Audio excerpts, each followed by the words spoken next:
means 7, means 17. Just a minute.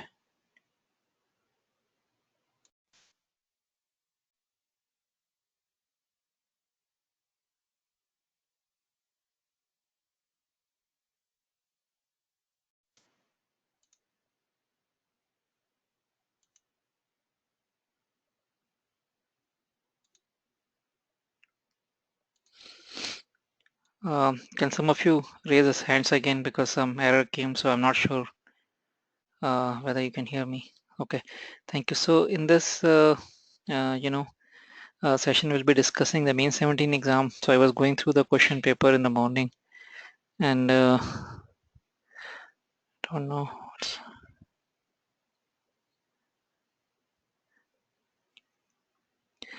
So,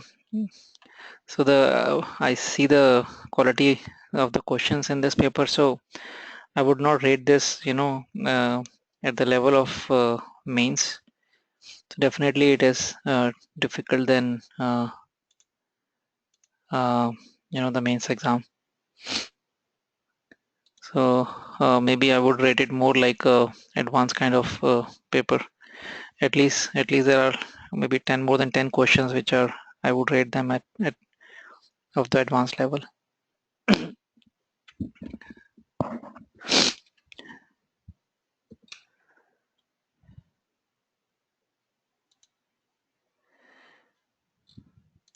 So this is the first question which I have rated this as a fundamental question, because the concept is simple. It's not difficult. You can see yourself why I rate this as fundamental. So I don't know what some problem is there. So this is it is given that the domain of your domain fx, it is given that the domain of fx is 0 to 1. So fx can take values from 0 to 1 only, right? अगर fx में हमने values replace करनी है, so x belongs to 0 to 1. Now we have to find the domain of this function f of e to the power x plus f of ln mod x. So where we can know that this part can take values only between 0 and 1. This f function can take values between 0 and 1. And this ln mod x can take values between 0 and 1. तो यहाँ देखना है हमें कि अब ये हमने जैसे अगर मैंने यहाँ पे fx है मेरा, तो fx में मुझे ये पता है कि यहाँ मैं x belongs to 0 to 1 ही डाल सकता हूँ, और ये मेरा उससे पहले e to the power x है। तो मुझे यहाँ देखना है क्या है, नई डोमेन निकालनी है, क्या रिप्लेस करें कि जिसका आउटपुट है वो 0 to 1 के बीच में आना चाहिए, ठीक है? Because this function can take values between 0 and 1. तो e to the power x का आउटपुट 0 to 1 में होना चाहिए. What should be the values of x, and we use graph for that. तो e to the power x का graph बनाया हमने, और वहां देखा कि 0 to 1 के बीच में अगर वैल्यूज लेनी है e to the power x को, क्योंकि e to the power x को जाना है fx के अंदर, so e to the power has to be between 0 and 1, and for that x belongs to आ गया माइनस इन्फिनिटी से लेके 0 तक. यहाँ ग्राफ पे देखो x between minus infinity and 0 होगा, तभी e to the power x will be between 0 and 1. तो भी यहाँ से तो समझ आ गया कि minus infinity to 0 for this part it is done. अब ये भी हमें मेक श्योर करना है कि यहाँ पे f है जो ln mod x है, सेम यहाँ पे वही आएगा, ln mod x है, उसमें क्या रिप्लेस करें कि उसका आउटपुट 0 to 1 के बीच में होना चाहिए, क्योंकि बिकॉज आगे fx फंक्शन है और fx नहीं लेगा 0 के बाहर. सो ln mod x का ग्राफ बना लिया, this is the graph of ln x, and when you से ln mod x, when you replace x by mod x, we reject left half and take reflection of right half into left half. That's how you make the graph of ln mod x by rejecting whatever we have in left half, but in this case there is nothing in left half, so we take reflection of right half into left half. ये graph आ गया. अब इसको 0 to 1 में देखना है, ये 0 है और ये वैल्यू 1 है. जब ये ln x का ग्राफ है, ये जब 1 कब होगा, जब x इक्वल टू e होगा, और ये 0 पे ये 1 है. सो ये वाला पार्ट देखो, ये ग्राफ हमें चाहिए था, इसे करस्पॉन्डिंग x चाहिए था, because this is the part where ln mod x is between 0 and 1. उससे करस्पॉन्डिंग आ गए यहाँ माइनस ई, ये -1. तो इसकी जो करस्पॉन्डिंग वैल्यूज आ रही है minus e to -1 union 1 to e. इसका इंटरसेक्शन लेना है, क्योंकि दोनों सेटिस्फाई होने चाहिए, ये भी और ये भी, दोनों का प्लस है. ऐसे इसकी वैल्यू निकालनी है, इसको भी सेटिस्फाई करें और इसको भी सेटिस्फाई करें. ये तो वैल्यूज आ गई हैं, उनकी एंडिंग करनी है x belongs to minus infinity to 0. इन दोनों का जब इंटरसेक्शन लेंगे तो आप देख सकते हो कि ये वाला आंसर आ रहा है, ये आंसर आ गया -e2 -1, दोनों का इंटरसेक्शन लेके. So that's this -e2 -1 is the answer.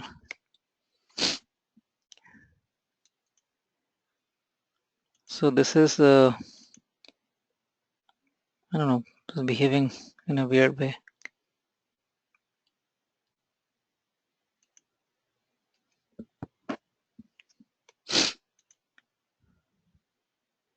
So so this is this is easy question. Again, I would rate this question. So before we go into this question, see, पहले देख लेते हैं करना क्या. This is the fx is given like this.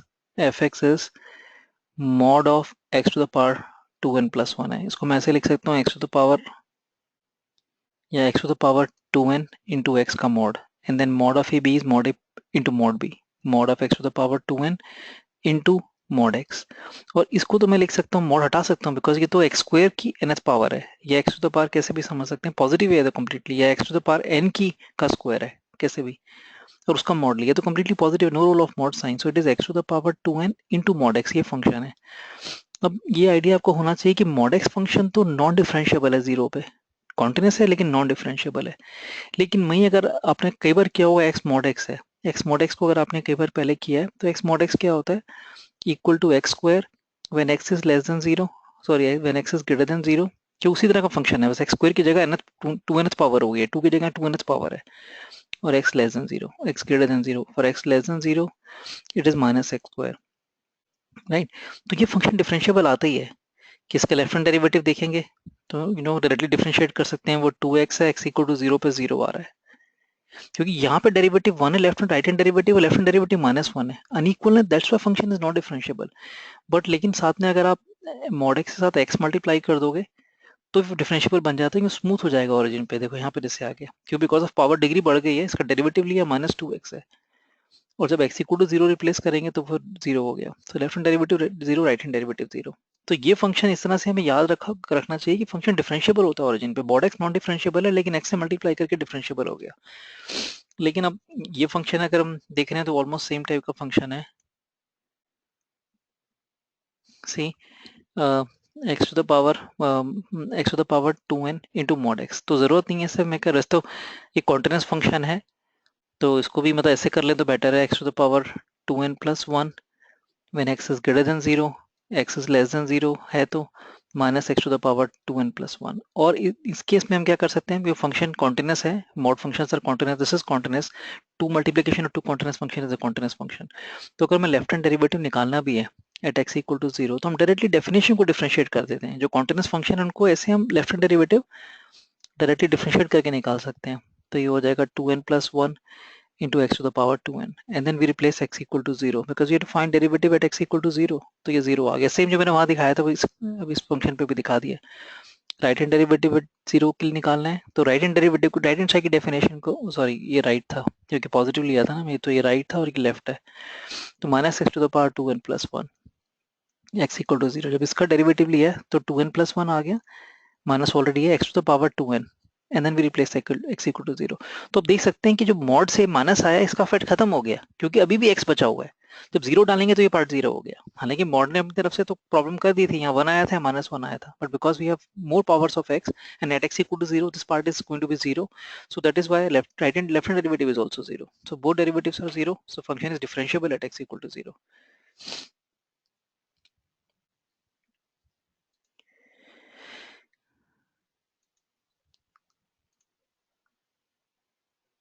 I don't know what's up.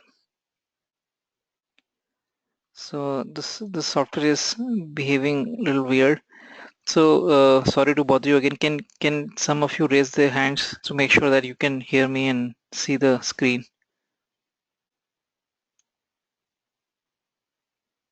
I don't know what's, so yeah, it's fine, but this, I don't know what's the problem, but at least you can hear. So this is, I've marked this question as a tricky question. This is generally the, if you have attended my other online webinars in last few uh,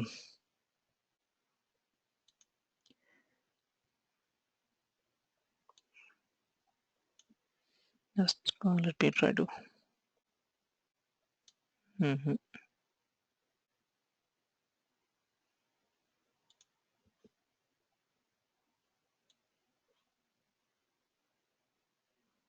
yeah.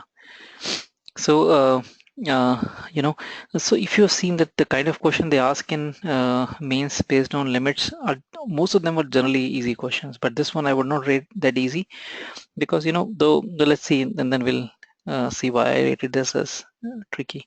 So if you see at x approaches 0 पे, so what is happening?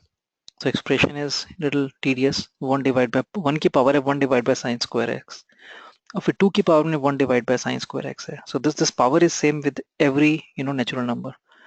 Then again 1 divided by sine square x goes on till the last value, that is n to the power 1 by sine square x. And on the top we have sine square x power. So first of all, see whether it's indeterminate form or not. If yes, then what kind of indeterminate form it is.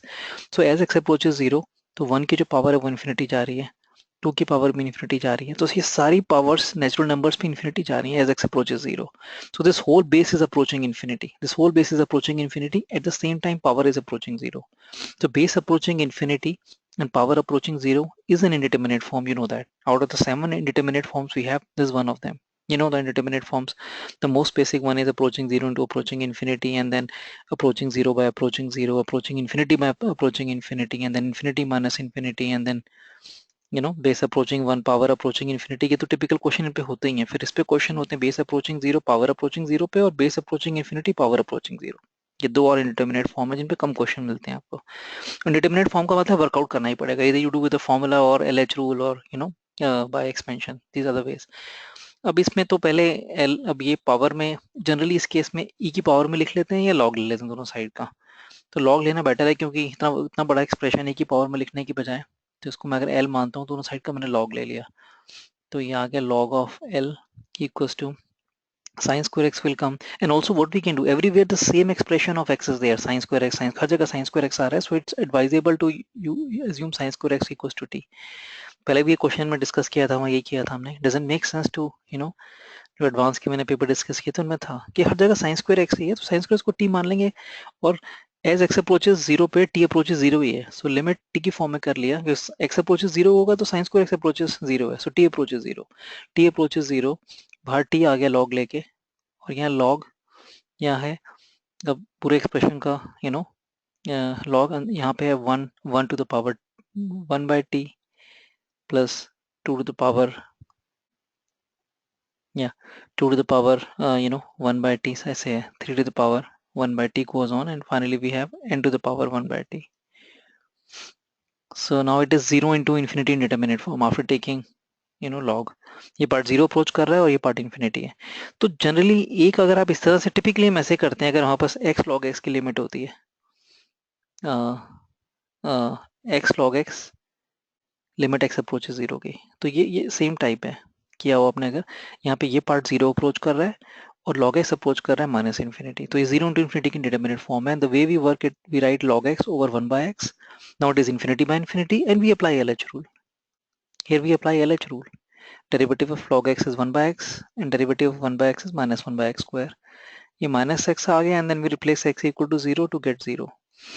So this is how we work out. And if you apply this thing here, it's not going to be easy, because numerator में ये expression आएगा log का, और उसका derivative लेंगे तो आप देख सकते हैं कितना मुश्किल है. लॉग का डेरिवेटिव तो 1 बाय टी हो जाएगा, 1 बाय हो जाएगा, लेकिन इसका डेरिवेटिव से मल्टीप्लाई करना is very tedious.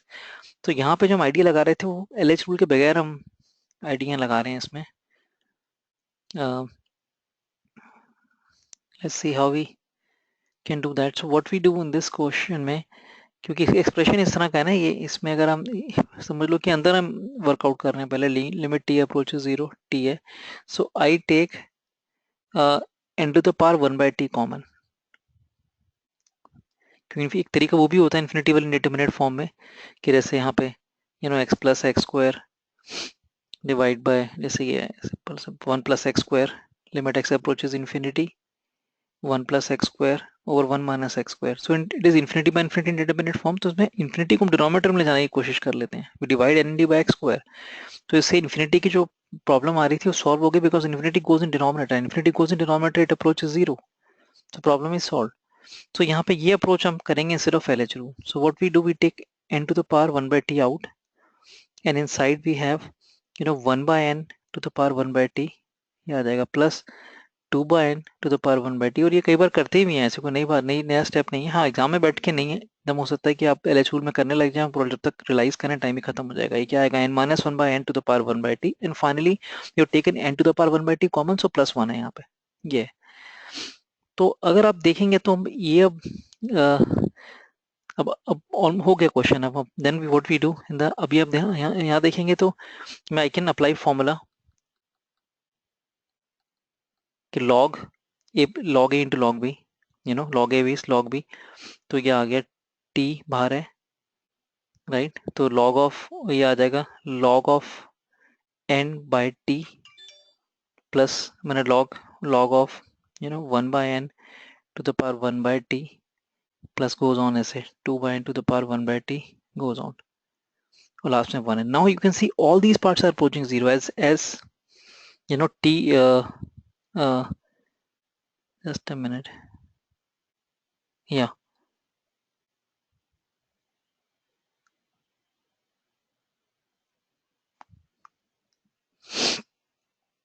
uh, yeah. So in this, you can see that all of these, though there's a, all these parts will approach to zero, log this part approaching zero, right? As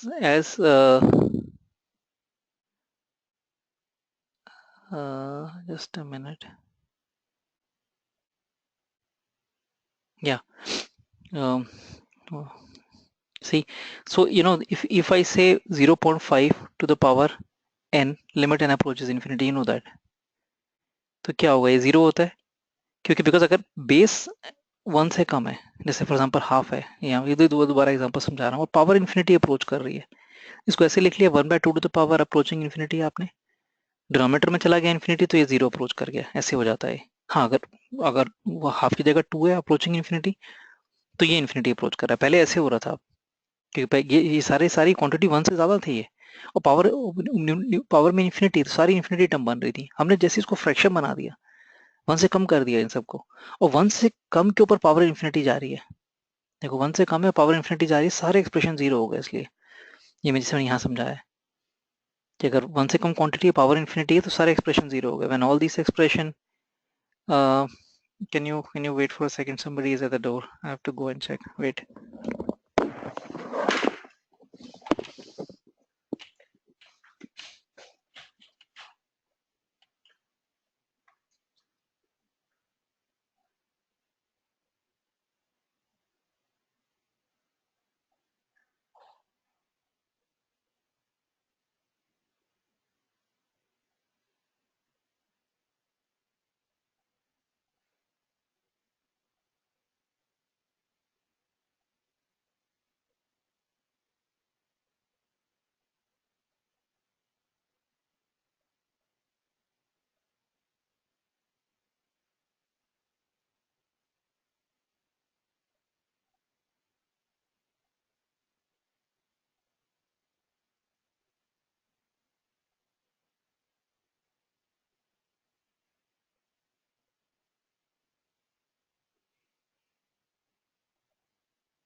Yeah, I'm sorry about that.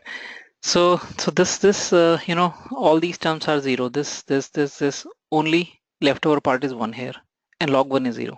One is there, and all these are zero. So log one is zero, right? So we have this part, and here you can see. So cancel t with t, and then log L equal to log n. So basically L equal to n. So that's how we get answer n. So like it is generally so like I understand the problem with LH rule is all these are the numbers, not the expressions. That's why if you take derivative of this, then you have a problem because a big expression. फिर यहाँ पे आपको log 1, log 2, log 3 सारे ऐसे expression आ जाएंगे, and then if you keep applying LH rule again and again, it will become very messy.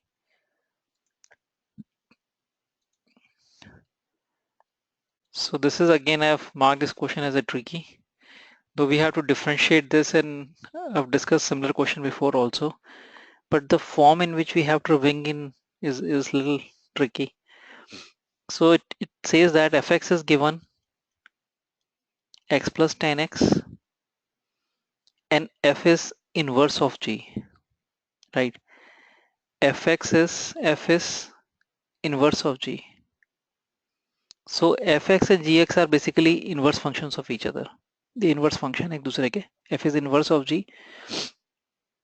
So generally हम ऐसे लिख लेते हैं इसको, g of fx equals to x, and then we differentiate this. उस तरह से इस फॉर्म में आंसर नहीं आएगा, उससे बजाय हम इसको ऐसे कर रहे हैं. इसमें क्योंकि एफ एक्स गिवन है, जी एक्स गिवन नहीं, में एफ एक्स गिवन है. सो एफ एक्स में हमने क्या किया, एक्स की जगह वो वाई की जगह एक्स, तो यहाँ मैंने एफ एक्स है उसकी जगह एक्स कर दिया, और एक्स की जगह वाई आ गया, मतलब एफ एफ एफ का इनवर्स फंक्शन आ गया, तो ये बेसिकली आपका जी एक्स बन जाएगा, राइट? एंड टेन ऑफ ये जी एक्स आ गया, एक्स को वाई, वाई को एक्स कर लिया, जी एक्स बना लिया बेसिकली हमने यहाँ पे, right? And now if we differentiate this, x का डेरिवेटिव 1, gx का derivative g dash x plus इसका derivative tan, derivative of tan is secant square gx into g dash x, right? Chain rule, tan का derivative secant square gx into g dash x.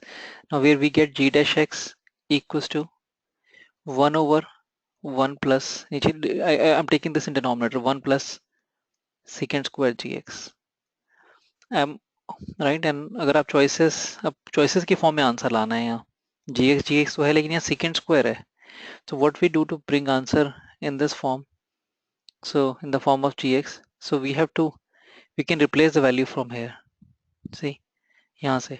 so यहाँ मैंने लिखा है x minus G x, क्योंकि second square नहीं चाहिए हमें, इसको रिप्लेस कर दिया, x माइनस जी एक्स है tan ऑफ जी एक्स, तो स्क्वायर करके x minus G x whole square equal to tan square x, और टेन स्क्वायर इसको लिख लिया second square x, second square G x minus 1, तो यहाँ से स्क्वायर किया और टेन स्क्वायर को सेकेंड स्क्वायर फॉर्म में लिख लिया, सो यहाँ से वैल्यू आ गई सेकेंड स्क्वायर जी एक्स की, रिप्लेस कर दी 1 over 1 plus x minus gx whole square, yeah, g dash x equals to, basically g dash को gx की फॉर्म में लाना है यहाँ, इसलिए ऐसे तामझाम करना पड़ा, f आना ही नहीं चाहिए हमें, तो हमने शुरू से इसलिए f को हटा ही दिया यहाँ पे.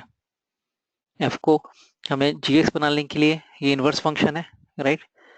तो हमने उसको शुरू में उल्टा कर दिया है, एफ एक्स को एक्स कर दिया और एक्स को जी एक्स कर दिया, because g x and f x are inverse of each other.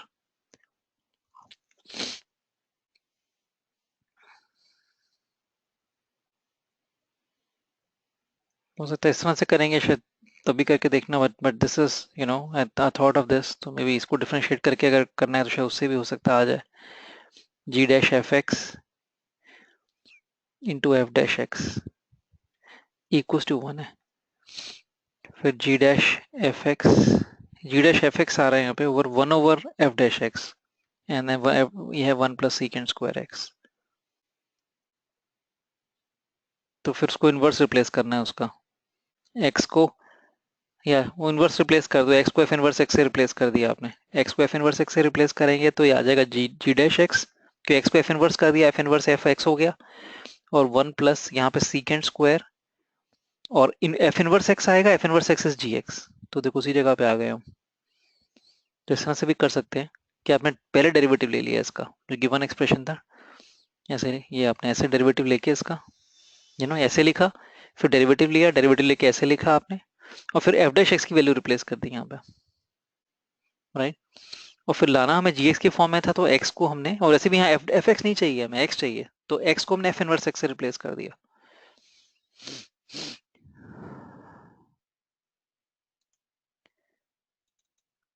So this is question based on DC2. So this is again, I have marked this question as a tricky, but this similar question I have discussed before also. So I don't know, some in advance discussion, advanced paper discussion पहले कभी आया, I don't know, but very typical question, similar question देखा आपने तभी, तब I will not rate this as tricky, but अगर नहीं देखा है तो ये fx question इस तरह से, fx is given in integral form and also mention that fx is a decreasing function for all real values, completely decreasing है हर x की वैल्यू के लिए, right. And then q is independent of x, p निकालना है, बाद में देखते हैं बाकी, पहले तो fx से डिक्रीजिंग फंक्शन है, decreasing function means f dash x less than equal to 0 for all x belongs to R, ये आ गया।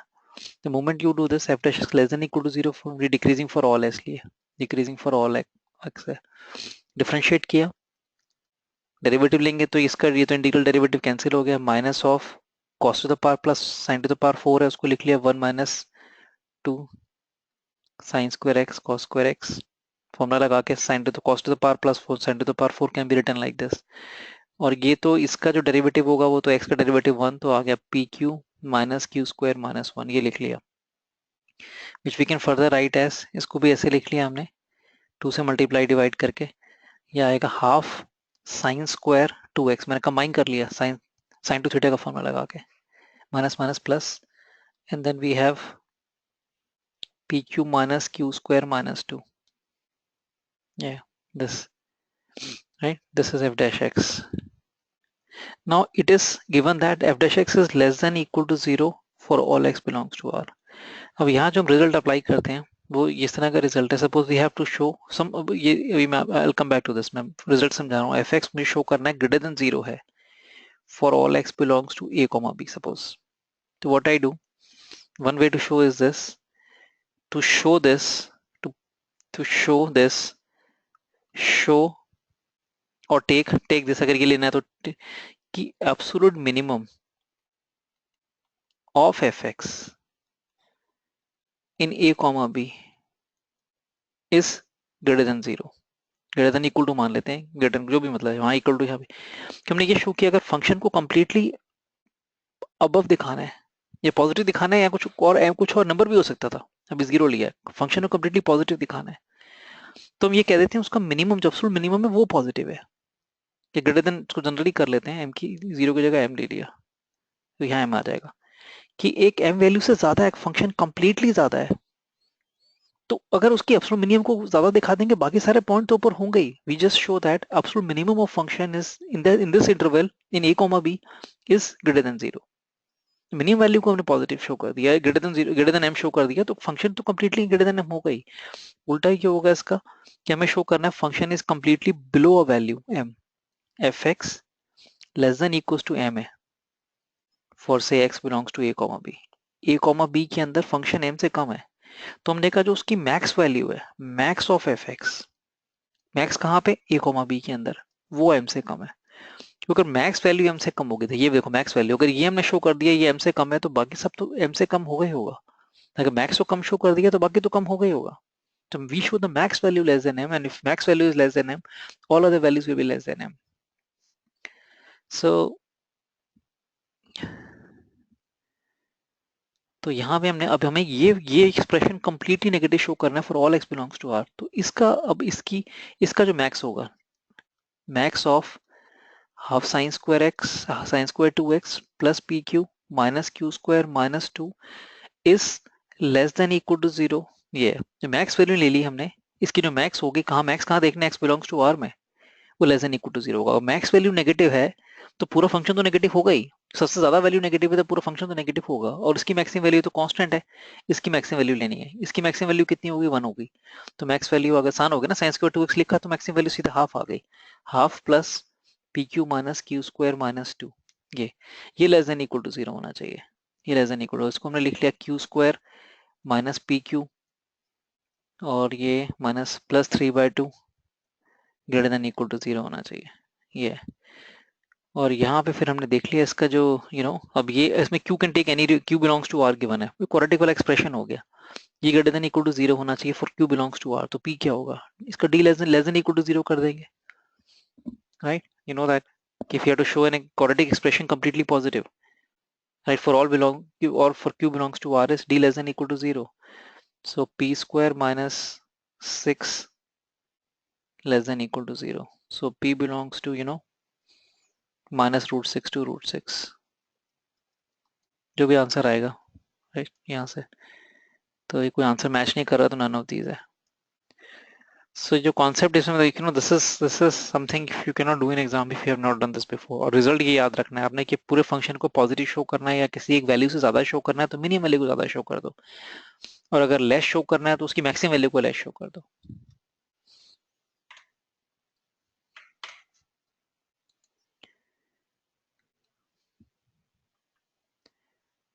सो this is again a question, this is, ये अगर पहले अगर ये ऐसा क्वेश्चन है कि आपने पहले किया हुआ है तो कर सकते हैं। Language is very confusing, not the concept is confusing, the language is confusing. If you have done this before then only you can do this, otherwise not. क्योंकि क्वेश्चन की देखो, I'll explain you the question. Very difficult to make out whatever I'm doing in the solution. If you've not done it before, it's very difficult to make out that you're supposed to do this because not clearly laid out. Assuming that the petrol burned in a motor boat varies the cube of the velocity. Generally the engine has been designed in such a way that petrol or whatever, petrol rate of petrol burnt है, ये petrol burnt in 1 hour, ऐसे hourly rate है in 1 hour is proportional to k times velocity का cube. ये given है question में, right? Petrol burn in 1 hour, petrol rate of petrol burning लिखा ढंग से नहीं है। Petrol burn in a motor boat varies as this. Petrol burn तो मतलब ऑब्वियसली क्या होगा, मतलब आवरली ले लिया हमने, petrol burn in an hour, एक आवर में कितना पेट्रोल बर्न होगा वो इसके प्रोपोर्शनल है, राइट? या उसको आप मतलब ऐसे समझो रेट ऑफ बर्न को। तो ये नहीं पता कि मतलब बर्न को अगर मतलब यू कंज्यूम का dc by dt with is a time rate of ये अगर हमें कि अब इस तरह से गिवन है कैसे, मतलब you they have not mention it properly, तो हम ये मान रहे हैं एक आवर के अंदर जितना पेट्रोल बर्न होगा वो इसके प्रोपोर्शनल है, वो इस तरह रेट ही मान लिया एक तरह का। Now what should be the most economical speed when going against a current of 6 km/h if there is a current against, so what is the most economical speed? तो हम ये मानते हैं कि मान लो सपोज कि डिस्टेंस कवर्ड को फिक्स डिस्टेंस कवर करना है, सपोज वो डी मान लिया हमने, राइट? तो टाइम, ये time time for which the boat will be running, time क्या हो गया, टाइम टाइम रन टाइम क्या हो गया बोट का, run time is distance over speed. Effective speed क्या होगा, v माइनस बोट की स्पीड v है बट इफेक्टिव स्पीड होगी v माइनस द करंट की स्पीड c। रेलेटिव स्पीड ले ली ना हमने, v माइनस c। तो ये चीज मतलब इस तरह से लेनी थी आपको बोट के केस में कि अपोजिट करंट आ रहा है तो ये स्पीड होगी, तो टाइम आपका अगर अपोजिट करंट है तो यू नो तो v माइनस सी हो गया, तो ज्यादा टाइम लग रहा है, डिनोमीटर कम करके ज्यादा टाइम लगेगा, वो डिस्टेंस कवर करे ज्यादा टाइम लग रहा है। तो पेट्रोल कंज्यूम क्या हो गया, पेट्रोल कंज्यूम्ड, अब इतनी देर के लिए इंजन रन होगा, ये टाइम है, ये टाइम है, राइट? और ये पता है हमें, उसका रेट पता है हमें क्या है कि कितना पेट्रोल आवर में कंज्यूम होता है, तो वो हमने केवी, ये है, ये रेट हमें पता है, ये है पेट्रोल कंज्यूम्ड पर यूनिट, समझ लो पर यूनिट ऑफ टाइम, वो कुछ भी पर आवर ले लिया हमने कुछ भी, ये इतना कंज्यूम होगा, और 1 घंटे के लिए बोट चलेगी तो इतना पेट्रोल कंज्यूम होगा, और इतनी देर के लिए बोट चल रही है, मल्टीप्लाई कर दिया तो पेट्रोल कंज्यूम आ गया, पेट्रोल कंज्यूम का फंक्शन आ गया, टाइम आ गया जितनी देर के लिए बोट चलेगी, और ये आ गया कितना पेट्रोल कंज्यूम होगा 1 आवर के अंदर इंटू नंबर ऑफ आवर्स, ये समझ लो आप।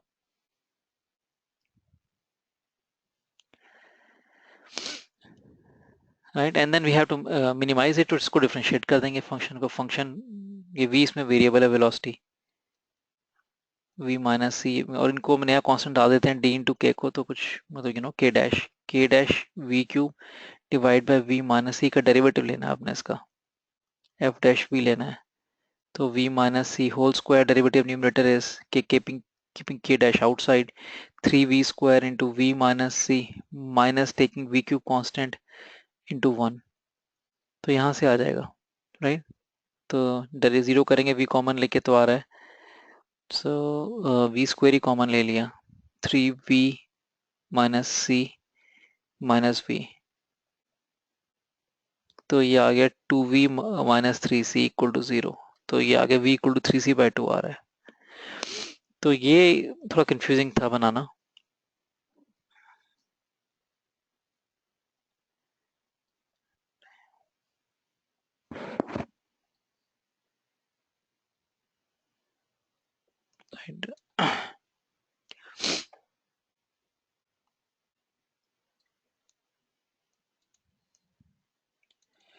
So this is I've rated this as a fundamental easy question, integration का, in indefinite integral, because you can see if you look at x to the power 4 plus 1 divide by, तो ये transformation use करना था, इसमें algebraic integral है, और इतना मुश्किल नहीं था सोचना कि we add 2x square and we subtract 2x square in the numerator. Why 2x square? Because now if we add 2x square, this becomes a perfect square of x square plus 1, which is the denominator.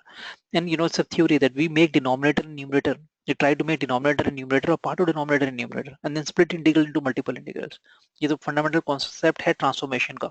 So integration by transformation, transform it. And especially for algebraic curves, we do that. Make denominator and numerator or part of denominator and numerator. So this becomes x square plus 1 whole square, and we take denominator below this so that we can simplify this, become dx by x minus, and rest of the part is I should minus outside.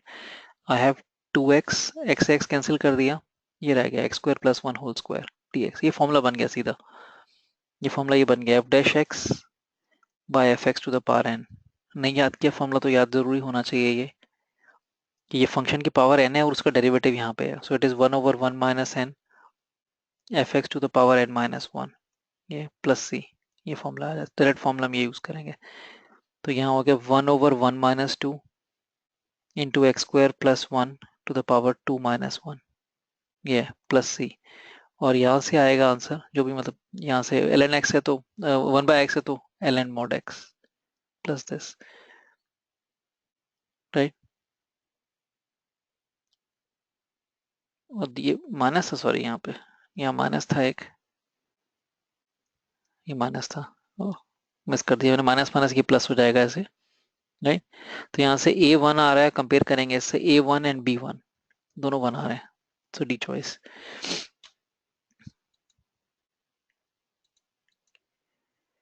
So this is again something, a kind of a question which if you're done before you can do this, otherwise you cannot do this.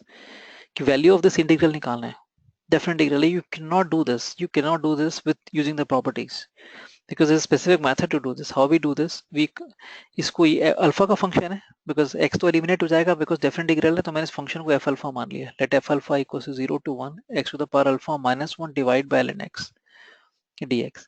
Now next थोड़ा weird लगेगा आपको, मैं इसको alpha के respect में differentiate कर रहा हूँ, एफ डैश अल्फा ले रहा हूँ, इसका डी बाई डी अल्फा ले रहा हूँ, और ये फॉर्मूला, ये हमारा formula D by D x of, जब भी आपको डिफरेंशिएट करना है इंटीग्रल को, सपोज ए टू बी, और इंटीग्रेंड में वो फंक्शन ऑफ एक्स भी है और फंक्शन ऑफ टी भी है, सो इंटीग्रल इंटीग्रेशन का वेरिएबल टी है और डिफरेंशिएट कर रहे हैं विद रिस्पेक्ट टू एक्स, इसको इंटीग्रेंड को डिफरेंशिएट करना है, तो इंटीग्रल को डिफरेंशिएट करना है विद रिस्पेक्ट टू एक्स, और इंटीग्रेशन का वेरिएबल टी है, तो ये पहले ये समझना है कि अगर मैं इंटीग्रल सॉल्व कर लेता हूँ तो ये फंक्शन ऑफ एक्स बनेगा ये, क्योंकि टी तो हट जाएगा, क्योंकि इसको सपोज कैपिटल एच मान लेते हैं, इसका एंटी डेरिवेटिव, फिर आप लिमिट लेंगे ए टू बी वो टी के ऊपर, तो ये तो एच बी ये है,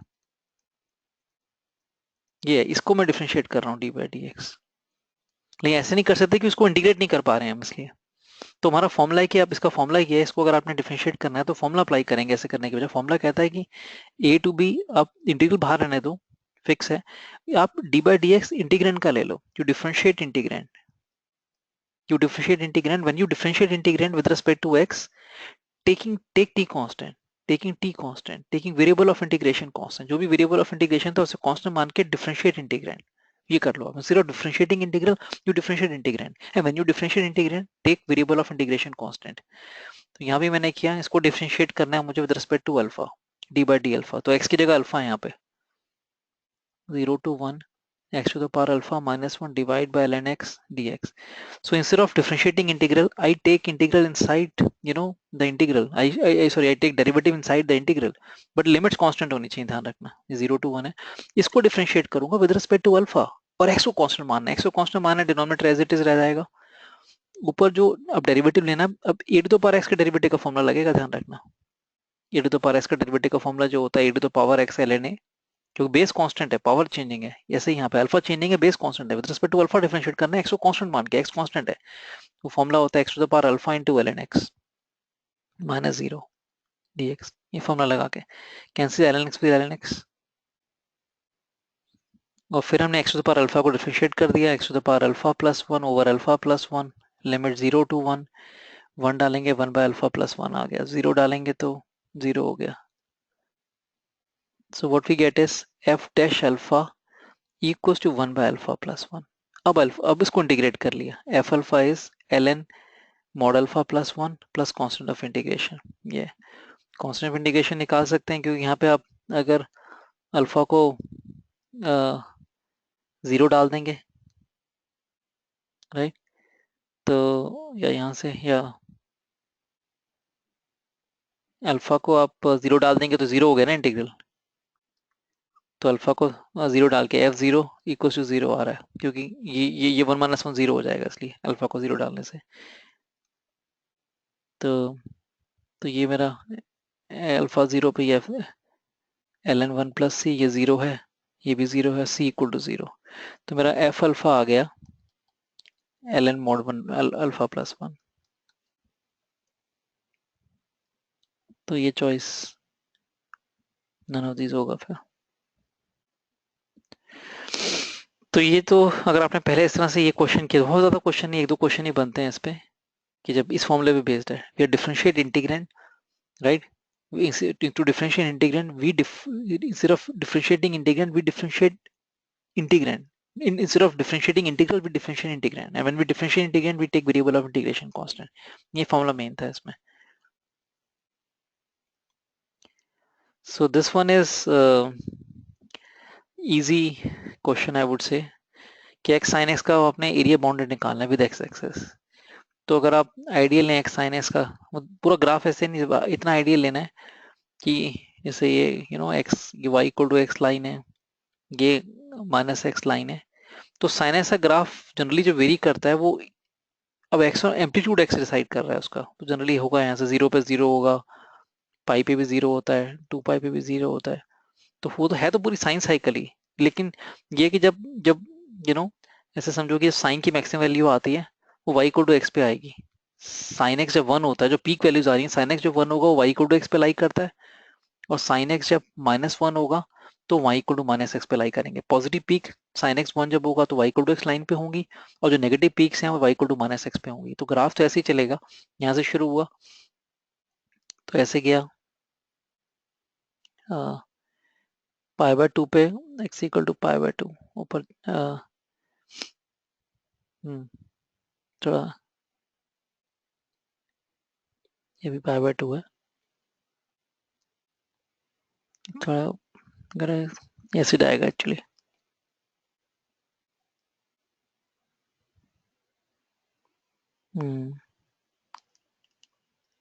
स्केल ठीक नहीं है इसलिए प्रॉब्लम आ रही है। y इक्वल टू एक्स ये है, अगर पाई बाय 2 आपने ये 1 लिया, ये 2 लिया, तो ये पाई बाय 2 यहाँ कहीं है, ये ऐसे है आई थिंक, या और फिर पाई पे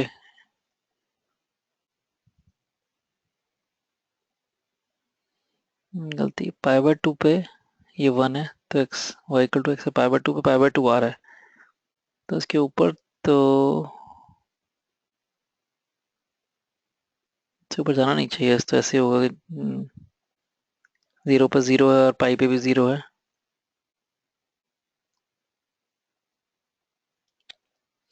तो ऐसे फिर ऐसे जाएगा, तो फिर जो भी मतलब हमें उससे फर्क नहीं पड़ रहा उससे, राइट। और फिर ऐसे उसके बाद देन सेकंड क्वाड्रेंट में क्या हो जाएगा, नीचे आ जाएगा वैसे, इस लाइन पे लाई करेगा, ऐसे पीक वैल्यू इस पे फिर ऐसे पीक वैल्यू है ना, अगर ये y इक्वल टू एक्स है, ये माइनस एक्स है, तो ऐसे ग्राफ ऐसे आएगा, ग्राफ ऐसे जाएगा, पीक पॉजिटिव पीक इस पे लाई करेंगी और लोकल मैक्सिमम ऊपर y इक्वल टू एक्स पे लाई करेंगे, लोकल मिनिमम माइनस एक्स पे लाई करेंगे, ये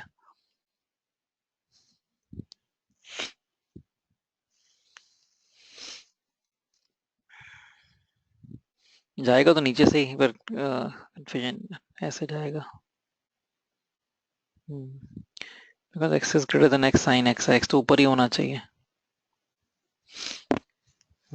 पर 0 to 5 तो ठीक है, हमें बस ये देखना है कि 0 to ये ग्राफ बनाना था, देखो मतलब ये है, बाकी तो एक्स से एरिया निकालना है, ये एरिया और ये एरिया चाहिए हमें, तो हमने फॉर्मूला यूज कर लिया इंटीग्रल का, कि हमें पता है 0 से पाई के अंदर ग्राफ पॉजिटिव है, तो एक्स साइन एक्स इंटीग्रेट कर दिया, फर्स्ट फॉर्मूला होता है, लेकिन अब पाई टू 2 पाई जब हम जा रहे हैं, पाई के अबाउट स्प्लिट करना पड़ेगा, फॉर्मूला पढ़ा है आपने, राइट। जब पॉइंट ऑफ इंटरसेक्शन होता है विद एक्स एक्सिस पे, तो यहाँ से लेकर फर्स्ट फॉर्मूला ही करेंगे, डायरेक्टली इंटीग्रेट इसको, मतलब एक डेफिनेट इंटीग्रल, और जब नीचे चला गया ग्राफ, तो हमें पाई टू 2 पाई के अंदर मॉड लगा के या माइनस लगाना पड़ेगा, बिकॉज एरिया नेगेटिव है, ग्राफ नेगेटिव है, तो माइनस लगा के ऐड करना पड़ेगा, x sign x d x, ये मॉड लगा लो या मार माइनस लगा लो, एक ही मतलब है, बिकॉज ये इंटीग्रल नेगेटिव वैल्यू देगा, लेकिन एरिया में पॉजिटिव काउंट करना है, इसका जो आंसर नेगेटिव आएगा डेफिनेट इंटीग्रल का फ्रॉम पाई टू 2 पाई, उसको नेगेटिव करके ऐड करना है, ये मॉड लगा के ऐड करना है, ये है। बाकी by parts, taking x as first part, sine x second part, apply by parts.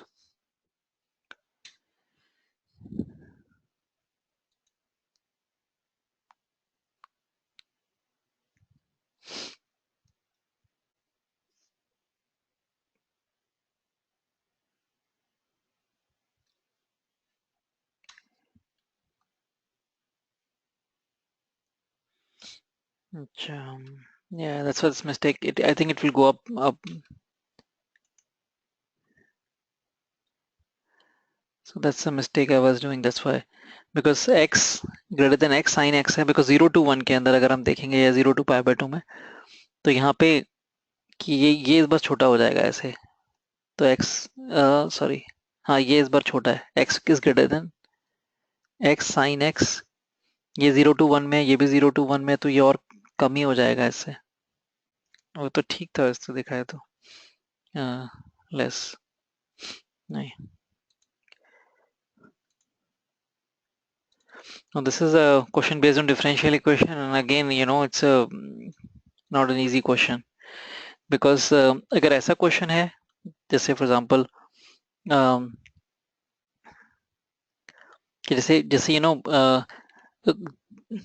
based on the exact, we may have to make exact differential equation. For example, x dy plus y dx equals to, x dy minus y dx by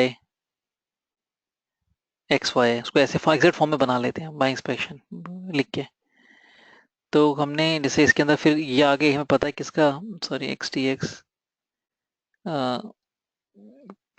plus y d y, तो हमें समझ आ जाता है ये derivative of x square by 2 है, derivative of x square by 2 है, ये derivative of y square by 2 है, ऐसे एग्जैक्ट बना लेते हैं, if it is not variable separable form और होमोजीनियस और linear differential equation, then we have to make exact form, और ये आइडेंटिफाई कर लेते हैं derivative of log x y है, फॉर एग्जांपल ये, राइट। तो इस फॉर्म में तो ये हमें बाइंग स्पेक्शन बनाना पड़ता है, ऐसा सारा आपने किए होंगे कुछ क्वेश्चन अगर इस पे, तो इसमें भी हम यही करते हैं, पहले पार्ट्स में ब्रेक कर लिया, x y cube d x plus y d x plus 2 x² y² dy plus 2x dy plus 2 y⁴ dy equal to 0। जब ग्रुपिंग करना शुरू करेंगे इसमें, तो अब ये देखते हैं कि अब जब हायर डिग्री है तो ये दोनों कंबाइन होंगे और ये दोनों कंबाइन होंगे, ये तो अपने आप में एग्जैक्ट है, इंटीग्रेबल है, इंटीग्रेट कर लेंगे तो हो जाएगा। Integration of y to the power 4 और डी वाई तो कर ही सकते हैं हम integrate, y to the power 5/5 हो गया, तो ये पार्ट अपने आप में इंटीग्रेबल है। तो इनको हमें इंटीग्रेबल बनाना है, तो ये इससे पावर मैच थोड़ा ज़्यादा सिमिलर है इससे, x y cube d x, तो उसको भी इस तरह से रीअरेंज थोड़ा बाई एक्सप्रेशन करना होता है इसको, वैसे मैंने लिखा कि y cube x d x है। साथ में मैंने इसके ये वाला पार्ट देखा इसमें, तो ये एक्स स्क्वायर का डेरिवेटिव बन सकता है, 2 से मल्टीप्लाई कर लेंगे चलो, तो यहाँ पे एक्स स्क्वायर अलग करके बना 2y² dy, right, plus y d x plus 2x dy, तो ये तो एक्स कांस्टेंट रख के ये dy है, प्लस 2y⁴ dy। तो इसमें अब थोड़ी ट्रिक थी, थोड़ा इजी नहीं है इसको, हमने पहले 2 से मल्टीप्लाई करना है, ये 4 हो गया और यहाँ भी 4 हो गया, फिर जब 2 से मल्टीप्लाई कर दिया तो समझ आ गया, यहाँ पे 2 इधर चला गया तो 2x dx derivative of x² बन गया, यहाँ वाई क्यूब है, तो ये एक्स स्क्वायर कांस्टेंट रखा है यहाँ पे, इसका एक्स स्क्वायर का डेरिवेटिव यहाँ पे प्रोडक्ट रूल बनाने की कोशिश कर रहे हैं, एक्स स्क्वायर का डेरिवेटिव यहाँ बन गया तो एक्स स्क्वायर कांस्टेंट रखा, फिर बाकी इसका डेरिवेटिव बन रहा है 4y² dy, ये बन रहा है। तो ये अगर y, ये एक y और होता तो यहाँ सेंस बन जाती, फिर ये तो हम एक y से ही मल्टीप्लाई करेंगे, y से मल्टीप्लाई किया तो देखो ये y⁴ बन गया, ये y क्यूब बन गया, प्लस यहाँ y से मल्टीप्लाई किया तो y² 2dx यहाँ बना, हमने y से मल्टीप्लाई किया तो 2x अलग रख लिया और 2y/dy अलग कर लिया, right, plus 4y⁵ dy = 0। Now this is done. कैसे? अगर आप देखो ये प्रोडक्ट रूल से आप देख सकते हैं, ये है एग्जैक्ट डेरिवेटिव ऑफ क्या बन रहा है, ये एक्स स्क्वायर का डेरिवेटिव है, वाई स्क्वायर y⁴ कांस्टेंट रखा है, यहाँ एक्स स्क्वायर कांस्टेंट रखा है, y⁴ का डेरिवेटिव बन गया, derivative y⁴, so it is x square into y⁴ का डेरिवेटिव है ये पार्ट। सिमिलरली ये पार्ट देखेंगे, वाई स्क्वायर कांस्टेंट है, डेरिवेटिव ऑफ 2x है, ये 2 इंटू एक्स, ये 2x कांस्टेंट रखा है, ये डेरिवेटिव ऑफ वाई स्क्वायर है, ये पूरा होगा derivative of 2x into y, 2x into y square, ये प्लस ये तो डिफरेंशिएट कर ही सकते हैं इसको। नाउ इंटीग्रेट टू साइड्स, तो इसको इंटीग्रेट कर ही सकते हैं, इंटीग्रेट टू साइड्स, ये आ जाएगा x square y⁴ plus 2x y square plus y⁴ 6/6, यहाँ 4 है, plus constant of integration equal to 0, ये आंसर है, कुछ ना कुछ मैच कर ही जाएगा देख, राइट। y⁴ 6 इसमें आ रहा है 6,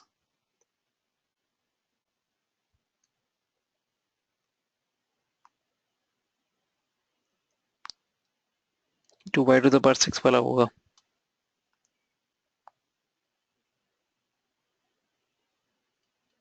या ये 2 और ये 3, एलसीएम लेके 3, ये चॉइस है, ये choice. So you know it's very tricky question that way, और बाकी आप कोशिश करेंगे कुछ करने की तो नहीं कर पाएंगे, वेरिएबल सेपरेबल नहीं हो पाएगा, क्योंकि डीएक्स के कोविशन में तो एक्स और वाई का मिक्स फंक्शन है, डीवाई कोविशन में एक्स और वाई का मिक्स फंक्शन है, होमोजीनियस नहीं है, तो देखो डिग्री एक्स और वाई की सेम नहीं बन रही है, और लीनियर तो कहीं दूर दूर तक नहीं दिख रही लीनियर है। That's the way we do it, the exact method. So basically, there are there's a part of exact differential equation which is not in JEE syllabus. So that there's some rules to do such question that's not in the syllabus. So that's why we have to do it by inspection. So इसलिए थोड़ा difficult हो गया by inspection. So these were all the questions based on calculus. This one is easy based on vectors. There are two vectors, this and this, और इसका की component तो है ही नहीं है सर, 2-dimensional vectors हैं, only xy component है, and it is given that they are parallel vectors, and if they are parallel vectors तो आप ऐसे कर सकते हैं, beta alpha 1 beta 1 j equal to k times alpha 2 I plus beta 2 j, because if two vectors are parallel, one is k times of other, तो यहाँ से equate करके यहाँ से आ गया alpha 1 by alpha 2 equal to k आता है, यहाँ से equate करेंगे तो beta 1 by beta 2 equals to k है, so basically alpha 1 by alpha 2 equals to beta 1 by beta 2 है, अल्फा 1 अल्फा 2 इस इक्वालिटी की इक्वेशन के रूट्स हैं, beta one beta two are roots of this equation, so basically ratio of the root same है दोनों quadratic के। ये इसमें आप कोई अगर आप दोनों का क्रॉस प्रोडक्ट जीरो करेंगे उससे भी आ जाएगा, दो वेक्टर्स पैरेलल में क्रॉस प्रोडक्ट जीरो है, alpha one beta one zero, sorry first वो आई जे के होती है, क्रॉस प्रोडक्ट कैसे लेते हैं, आई जे के alpha one beta one zero alpha two beta two zero, so cross करेंगे तो भी सेम वही आएगा, ये सेम रिजल्ट आ जाएगा इससे भी। अब ये इसके बाद क्या करना है, इसके बाद हमें अब ये कंडीशन आने के बाद हम इसमें अब इसको पी और क्यू की फॉर्म में लाना है, अल्फा वन ये सब हटाना है, तो हम इस कॉम्बिनेटोर लगा दिए alpha one plus alpha two divide by alpha one minus alpha two, same operation यहाँ पे क्वाड्रेटिक में जैसे करते हैं बीटा वन और beta two over beta one minus beta two, इसको रिप्लेस कर दिया, sum of the roots is P, the difference of the roots plus minus root d p square minus 4 by coefficient of x that is 1 equals to q divided by plus minus root of q square minus 4 square करके p square over p square minus 4 equals to q square over q square minus 4, फिर operation लगा दिया, यहाँ separate कर दिया ऐसे, ये separate कर दिया ऐसे ऐसे, तो आ जाएगा P square by four equal to Q square by four, cross multiply कर लो कैसे भी होता है, P square equal to Q square आ रहा है, कहीं से भी देख लोगे आप, P square equal to Q square आ रहा है, राइट। सो ये चॉइस हो गई, क्वाड्रेटिक और वेक्टर्स का मिक्स क्वेश्चन था, वेक्टर से तो मैं सिर्फ ये आ गया कि ratio of the roots constant है दोनों साइड की, तो इस तरह से मैंने किया, और को तरीके से करना और तरीके से कर लो, this is what I have do, और मतलब यू नो दोनों क्वाड्रेटिक क्वेश्चन की ratio of the root same है। So both the question based on 3D, though one question 3D I have marked as fundamental, other I have marked as tricky, but again वो idea देख सकते हो इतना मुश्किल नहीं है, वो भी आप फंडामेंटल में कह सकते हैं, सिमिलर क्वेश्चन आपने शायद किया हो। तो ये तो साथ है लोकस रिप्रेजेंटेड बाय दिस, ये क्या रिप्रेजेंट कर रहा है, ये है कि x कॉमन लेके तो ये y प्लस जेड ये है, तो दिस इक्वेशन है क्या, इधर x इक्वल टू जीरो और y plus z equal to zero है, ये है x इक्वल टू जीरो है और y plus z equal to zero है, दो पार्ट में स्प्लिट कर लिया ना इन दोनों का, या तो ये जीरो है ये जीरो है ऐसे, ये है equation of x y z plane,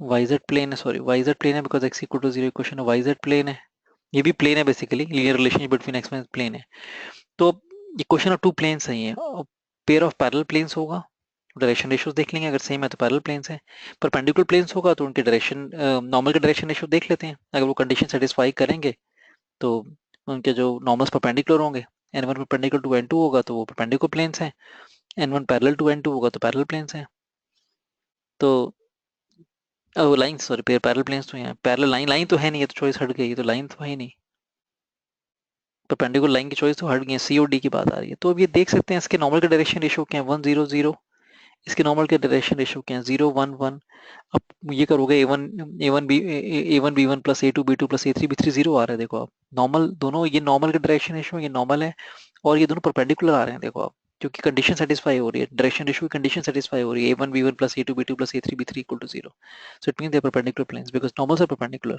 pair of perpendicular planes। so ये 3D वाला क्वेश्चन में से मॉड्यूल में 2D वाला क्वेश्चन भी है, अगर आपने देखा हो कि there is a you know कि देयर इज अ पॉइंट से ओरिजिन है and from a point there is a line passing, variable line is passing through this point, from this point एक पॉइंट से वेरिएबल लाइन पास कर रही है, उसकी equation निकालनी है, गिवन पॉइंट से, सपोज गिवन पॉइंट कुछ भी लिया आपने a, b से वेरिएबल लाइन पास कर रही है, उसकी इक्वेशन निकालनी है, and it is given that this line is perpendicular distance of this line from origin is maximum perpendicular distance है, तो आप ये देखो कि मतलब हम ये लेते हैं कि इसमें ये से ये डिस्टेंस है, इस लाइन से लेंगे तो ये परपेंडिकुलर डिस्टेंस है, ये सारे नॉर्मल्स हैं, ये ऐसे हैं, तो इस लाइन से लोगे तो कुछ इस लाइन से ले लोगे तो ये परपेंडिकुलर डिस्टेंस आ रहा है, तो परपेंडिकुलर डिस्टेंस मैक्सिमम होना चाहिए, ऐसी कौन सी लाइन होगी पासिंग थ्रू दिस पॉइंट, अगर फैमिली ऑफ लाइंस मान लें तो इस फैमिली से पास करती हुई ऐसी इस फैमिली की कौन सी ऐसी लाइन है फैमिली में विच इज जिसका परपेंडिकुलर डिस्टेंस मैक्सिमम होगा ओरिजिन से, तो वो लाइन ऐसे आती है थोड़ा कि सच दैट ये लाइन होगी, देखो कि सच दैट जो यहाँ से परपेंडिकुलर ड्रॉप करेंगे उसका फुट a, b है, ये लाइन सबसे ज्यादा ये डिस्टेंस मैक्सिमम होगा as compare to all the other distances, ये कि जिसका नॉर्मल ए बी होगा, ऐसे समझो ये मैं उसका नॉर्मल सपोज ओपी होगा, ये पी पॉइंट ले लिया, जिसका नॉर्मल ओपी होगा। ऐसी लाइन जो ओपी के परपेंडिकुलर होगी वो हमें लाइन चाहिए, क्योंकि डिस्टेंस को मैक्सिमाइज करना, OP is the maximum distance होगा ये।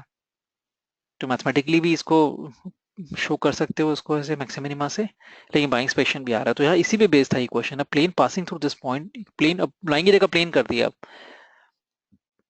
एक प्लेन पॉइंट से पास कर रहा है, सपोज 1, 2, 3, और ओरिजिन से perpendicular, if the distance of this plane from the origin is maximum, इसका यहाँ से इनफाइनाइट प्लेन पास करेंगे इस पॉइंट से, right. Variable plane is passing through this point. अब वो प्लेन की इक्वेशन निकालनी है जिसका डिस्टेंस ओरिजिन से मैक्सिमम है। अब डिस्टेंस ओरिजिन से मैक्सिमम उस प्लेन का होगा जिसका नॉर्मल ये, वो सेम यहाँ पे जिसका नॉर्मल ओपी मैंने कहा था वो लाइन मैक्सिमम डिस्टेंस पे होगी ओरिजिन से, इसका नॉर्मल ओपी है। ऐसे ही वो प्लेन सबसे ज्यादा डिस्टेंस से होगा ओरिजिन में, इसका नॉर्मल ओपी है, ये ओपी नॉर्मल है। तो क्वेश्चन हो गया ओपी नॉर्मल है, पॉइंट आ गया प्लेन पे, ओरिजिन से परपेंडिकुलर ड्रॉप किया, नॉर्मल का डायरेक्शन रेशियो आ गए, x2 minus x1, y2 minus 1, 1 minus 0, 2 minus 0, 3 minus, normal का डायरेक्शन रेशियो आ गए, नॉर्मल है क्योंकि ये लिखा नहीं है, ये मैं अंदाजा, ये हमने इससे सॉरी निकाला है हमने एक्सप्रेशन से कि ये नॉर्मल, ये नॉर्मल ही होगा, because because this is the maximum distance, right. तो पॉइंट एंड नॉर्मल के डायरेक्शन रेशियो से इक्वेशन निकाल ली, रिजल्ट होता है a into x minus x1 plus b into y minus y1 plus c into z minus z1 equal to 0. ABC है the direction ratio of normal, in this case 1 है, और point भी 1, 2, 3 है। Second direction ratio into second coordinate, third direction ratio into third coordinate equal to 0. तो ये question आ गए।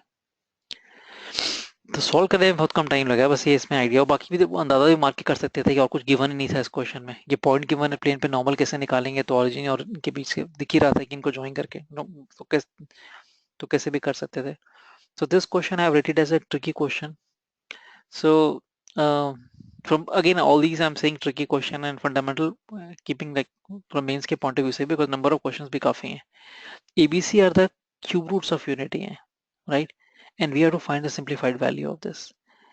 तो इसमें ABC के क्यूब रूट्स ऑफ यूनिटी हैं, तो हमने अब यहाँ पे इसका पैटर्न देखना पड़ेगा, जो कि अगर पैनिक है तो नहीं दिखेगा। ये e to the power a है, e टू द पावर 2 है, ये अगर इसमें इसको x मानता हूँ, ये x स्क्वायर है, x क्यूब है।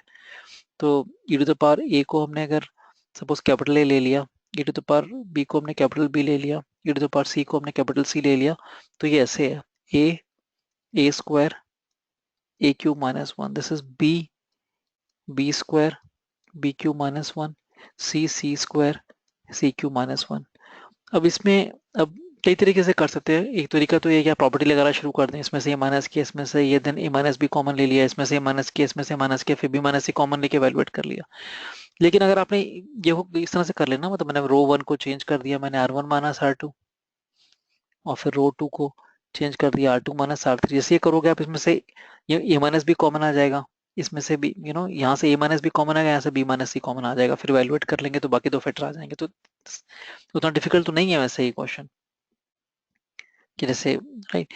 और एक तरीका है कि आप स्प्लिट कर लो दो डिटरमिनेंट में इसको, A square A cube, B B square B cube, C square C cube, minus second integral, पहले ये इंटीग्रल ले लिया, माइनस ये वाला इंटीग्रल, सेकेंड इंटीग्रल को माइनस बाहर रख के, A B C, A square B square C square 1 1 1, ये दो इंटीग्रल बना लिया हमने ऐसे,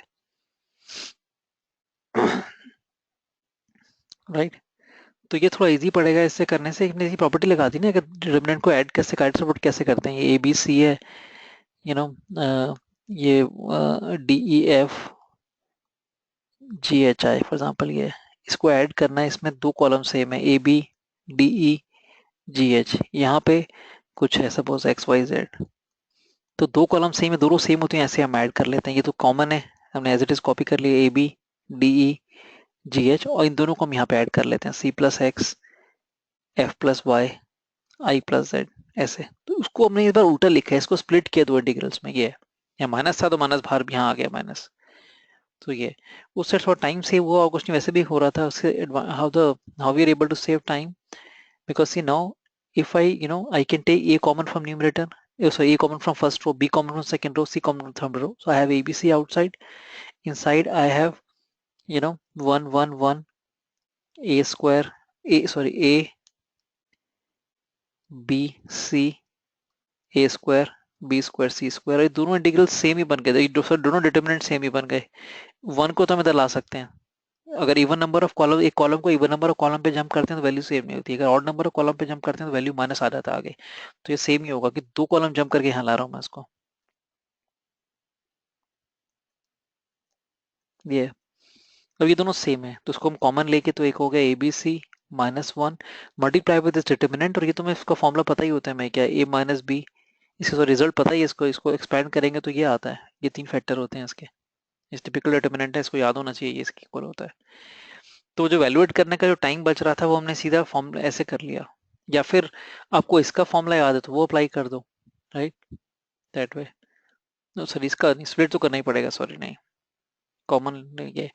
तो इसमें हमने देखा कि जब ए बी सी है, ये है E to the power A, E to the power B, E to the power C minus one, ये तो सिंप्लीफाई करने की जरूरत नहीं है, इससे आंसर आ रहा है E to the power A plus B plus C है, और A plus B plus C ये जीरो हो जाएगा because they are the cube roots of unity, one plus omega square is zero, तो वन माइनस वन जीरो ही हो गया है। तो ये इंटीग्रल इसका जीरो आंसर आ गया, यहाँ से जीरो पता चल रहा है, इससे कुछ सिंप्लीफाई नहीं होगा, इससे तो कुछ नहीं आएगा, इससे जीरो आ गया क्योंकि ए प्लस बी प्लस सी आ रहा है और क्यूब रूट्स ऑफ यूनिटी का सम जीरो है। तो आंसर जीरो में चॉइस नहीं दिखेगा, आपको कंफ्यूजन हो सकती है, ये मत गलती करना, यहाँ भी तो ए प्लस बी प्लस सी आ रहा है, ये जीरो है, ए प्लस बी प्लस सी जीरो, ये तो ये जीरो आंसर है ना, ये चॉइस, तो ये चॉइस मैच कर गई।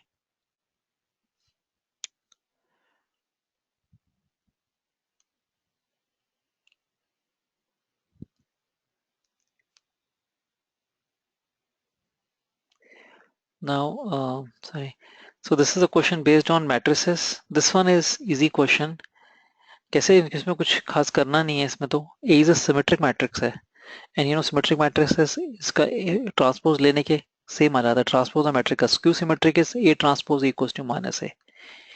अब सिमेट्रिक मैट्रिक्स है तो ये मतलब है उसका कि जैसे पता ही है आपको, तो यहाँ पे अगर हम देखते हैं कुछ भी, यहाँ पे 3 by 3 का एग्जांपल ले लेते हैं, यहाँ पे सपोज ए बी सी है, suppose capital A B C diagonal पे ले लिया। अब मैं यहाँ जो एलिमेंट रखता हूँ ट्रांसपोज सेम होना चाहिए, इसका ट्रांसपोज लेके सेम आना चाहिए, तो ये भी ए होना चाहिए, यहाँ मैंने बी रखा तो ये भी बी होगा, यहाँ सी रखा तो ये भी सी होगा, ये सिमेट्री है, about diagonal there should be a symmetry, so that when we take transpose we get the same thing. तो इसमें देखना maximum number of non zero elements कितने हो सकते हैं, maximum number of non zero elements. तो अगर आप देखेंगे कि इसमें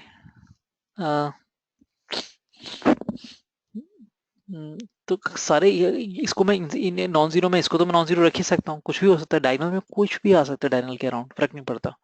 तो ये नॉन जीरो में maximum number of non zero रखना है, तो उसको मैंने सपोज 1 2 3 रख दिया, 1 1 रख दिया, ये आ गया। और फिर मैंने बाकी एलिमेंट्स हैं उनको भी मैं सबको नॉन जीरो रख सकता हूँ, बस ये तो कंडीशन है दोनों सेम होने चाहिए। तो ये 2 है तो ये 2 होना चाहिए, तो नॉन जीरो हो गया ये भी। ये सी है तो ये 3 है तो ये भी 3 हो गया फॉर एग्जाम्पल, ये 4 है। तो बेसिकली सारे के सारे एलिमेंट नॉन जीरो हो सकते हैं। तो ऐसा फंडेशन स्क्यू सिमेट्रिक में होता है कि डायगोनल के एलिमेंट जीरो होने चाहिए, तो उसमें लिमिटेशन आई है कितने नॉन जीरो रह सकते हो, इसमें तो सारे एलिमेंट, तो एन स्क्वायर आंसर आ गया कि टोटल कितने एलिमेंट्स हैं, एन स्क्वायर है,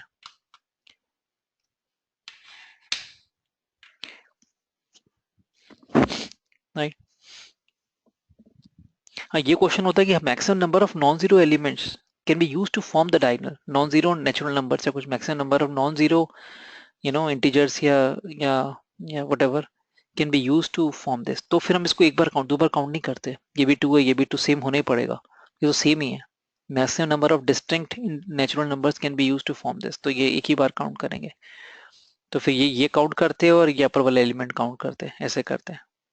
तो एन स्क्वायर माइनस डायगोनल के element n divide by 2 plus n, ये करते हैं फिर हम आंसर।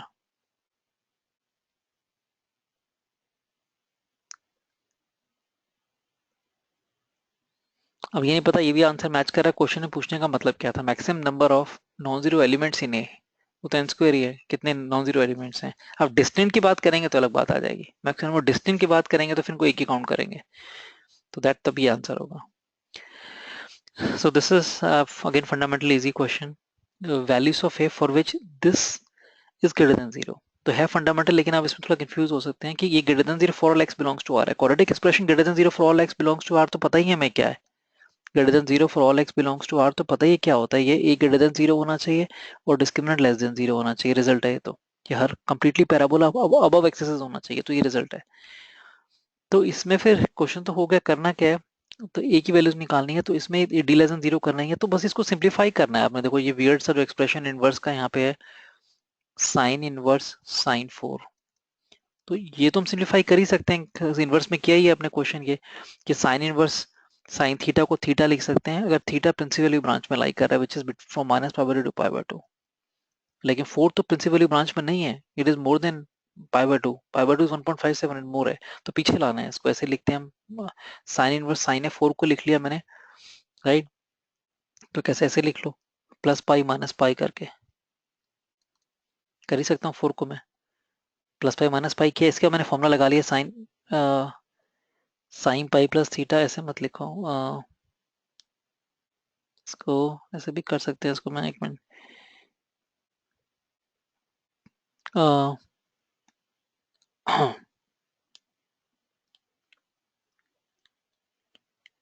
वही ठीक था। तो sine plus pi minus pi 4, ऐसे लिख लिया हमने इसको। फिर मैंने साइन पाई प्लस थीटा का फॉर्मूला लगा लिया, साइन पाई प्लस थीटा का, वो हो गया minus sine 4 minus pi, right. और इस माइनस को बाहर ले गया, तो minus of sine inverse sine 4 minus pi. अब ये प्रिंसिपल ब्रांच है, अब मैं ये इसको हटा सकता हूँ साइन इनवर्स साइन, तो आ गया minus of 4 minus pi, pi minus 4 ही बन रहा है सिंप्लीफाई होके, राइट, पाई माइनस 4।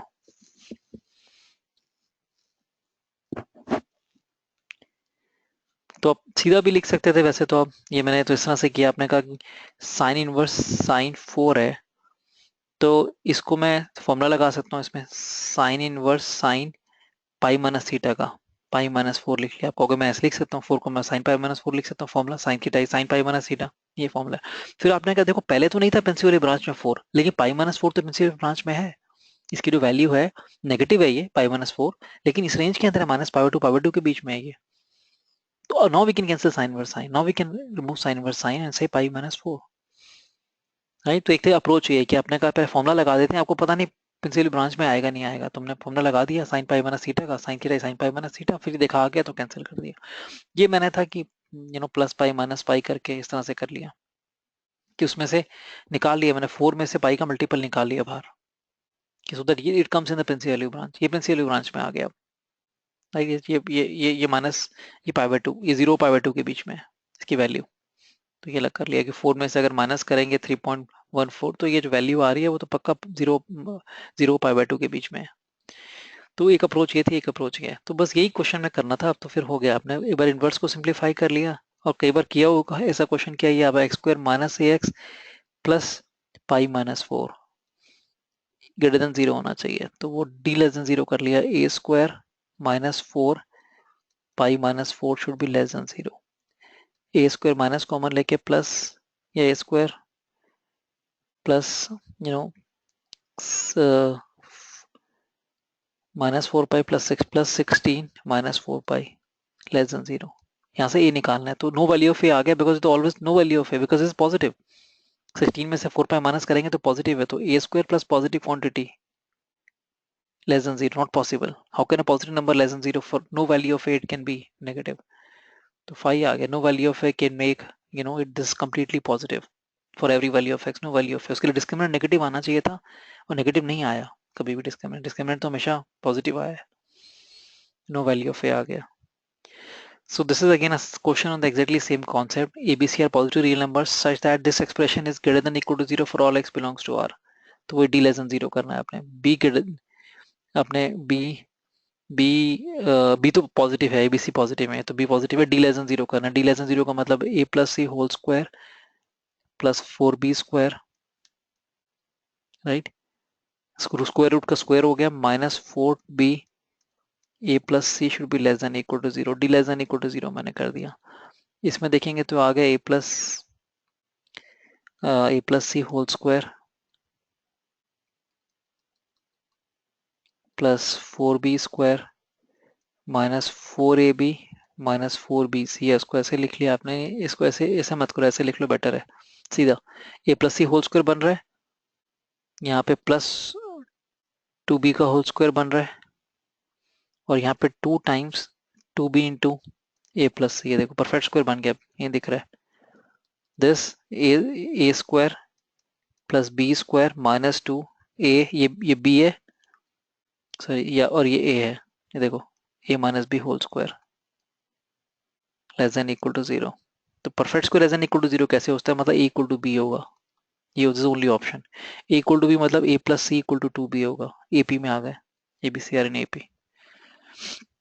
तो यहाँ पे आप पैनिक में यहाँ गलती कर सकते हैं, नहीं, आपको ये समझ नहीं आ रहा है इसका मैं कैसे यूज करूँ, लेकिन तभी इतना डिफिकल्ट नहीं है। आप देखोगे एपीजीपी तो क्या होना चाहिए, या 2b equal to a plus c होगा, या b square equal to a c होगा, या मतलब 2ac over a plus C equal to B होगा। तो कौन सी चॉइस यहाँ मैच कर रही है, उस हिसाब से देख सकते हो आप, रिप्लेस करके देख लो, कैसे भी देख लो। तो परफेक्ट स्क्वायर इतना कोई वैसे तो हो सकता है कि दिमाग में ना आए कि ये परफेक्ट स्क्वायर बन रही है, तो ये पार्ट डिफिकल्ट हो सकता है वाला स्टेप, नहीं उल्टा सोच के रिप्लेस करके कर लेते हैं। सो this is again fundamentally easy question, but again you know अब बाकी पुराना क्या चल रहा है एग्जाम में, उससे बहुत डिपेंड करेगा कि इसके फैक्टर्स कितने होंगे इस एक्सप्रेशन के। तो ये एक्सप्रेशन है a x square minus a y square minus b, इसको ऐसे लिख लो। सो एक्स में क्वाड्रेटिक मान लो, a x square minus b x y minus a y square. अब किसको फैक्टराइज, मतलब रियल फैक्टर्स बनेंगे इसके, रियल एंड डिफरेंट फैक्टर्स बनेंगे, कॉम्प्लेक्स फैक्टर्स बनेंगे, नॉन रियल बनेंगे, कैसे ये देखना है। तो हमने इसको एक क्वेश्चन मान के पहले रूट्स निकाल लेते हैं, बाद में फैक्टर्स बना लेंगे। क्वेश्चन माना एक्स में क्वाड्रेटिक मान के, तो एक्स इक्वल टू इसमें क्वाड्रेटिक मान लिया, तो फॉर्मूला जो होता है, फिर डिस्क्रिमिनेंट निकाल लेते हैं क्या है, उससे आइडिया लग जाएगा। डिस्क्रिमिनेंट है b square minus 4ac, b मतलब coefficient of x square, B square y square minus 4 minus 4ab, 4a into minus a y square, ये डी निकाल रहे हैं। तो ये मैंने क्वाड्रेटिक इक्वेशन में जो यहाँ पे b था, इसको ऐसे लिख के, मतलब minus p y into x था। तो ये मेरा कोफिशिएंट ऑफ एक्स ये है, इसका square minus 4 times this multiplied with a, ये।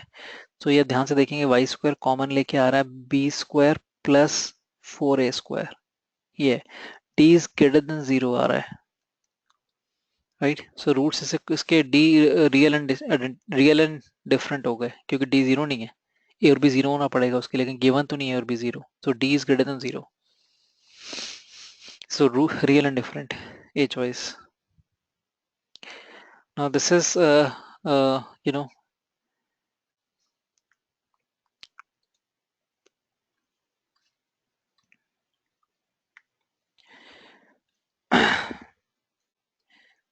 so if you look at this question, इस क्वेश्चन में थोड़ा देख के इसमें थोड़ा ऐसे लग रहा है, एस आर ये है, which is an integral form sin x derivative of I to the power r, i iota है इसमें, into x, राइट। तो इसमें अगर आप देखेंगे तो मतलब अगर इसे कॉम्प्लेक्स में भी चलेगा, अगर हम कहते हैं डेरिवेटिव ऑफ 2 इंटू एक्स है और डी ऑफ 2 इंटू एक्स है, तो 2dx है। ऐसे d of iota into x है, तो it is iota into d x, because i iota is constant. Same way iota to the power r we can take out, it has nothing to do with derivative, nothing to do with integral, because integrate with respect to x, तो constant है, बाहर ले गए इसको हम। तो ये sign x d x ये बन गया, तो वैसे कंफ्यूज करने के लिए दिया हुआ था ये। तो i to the power r sine x d x का इंटीग्रल माइनस कॉस एक्स, ये सो प्लस सी,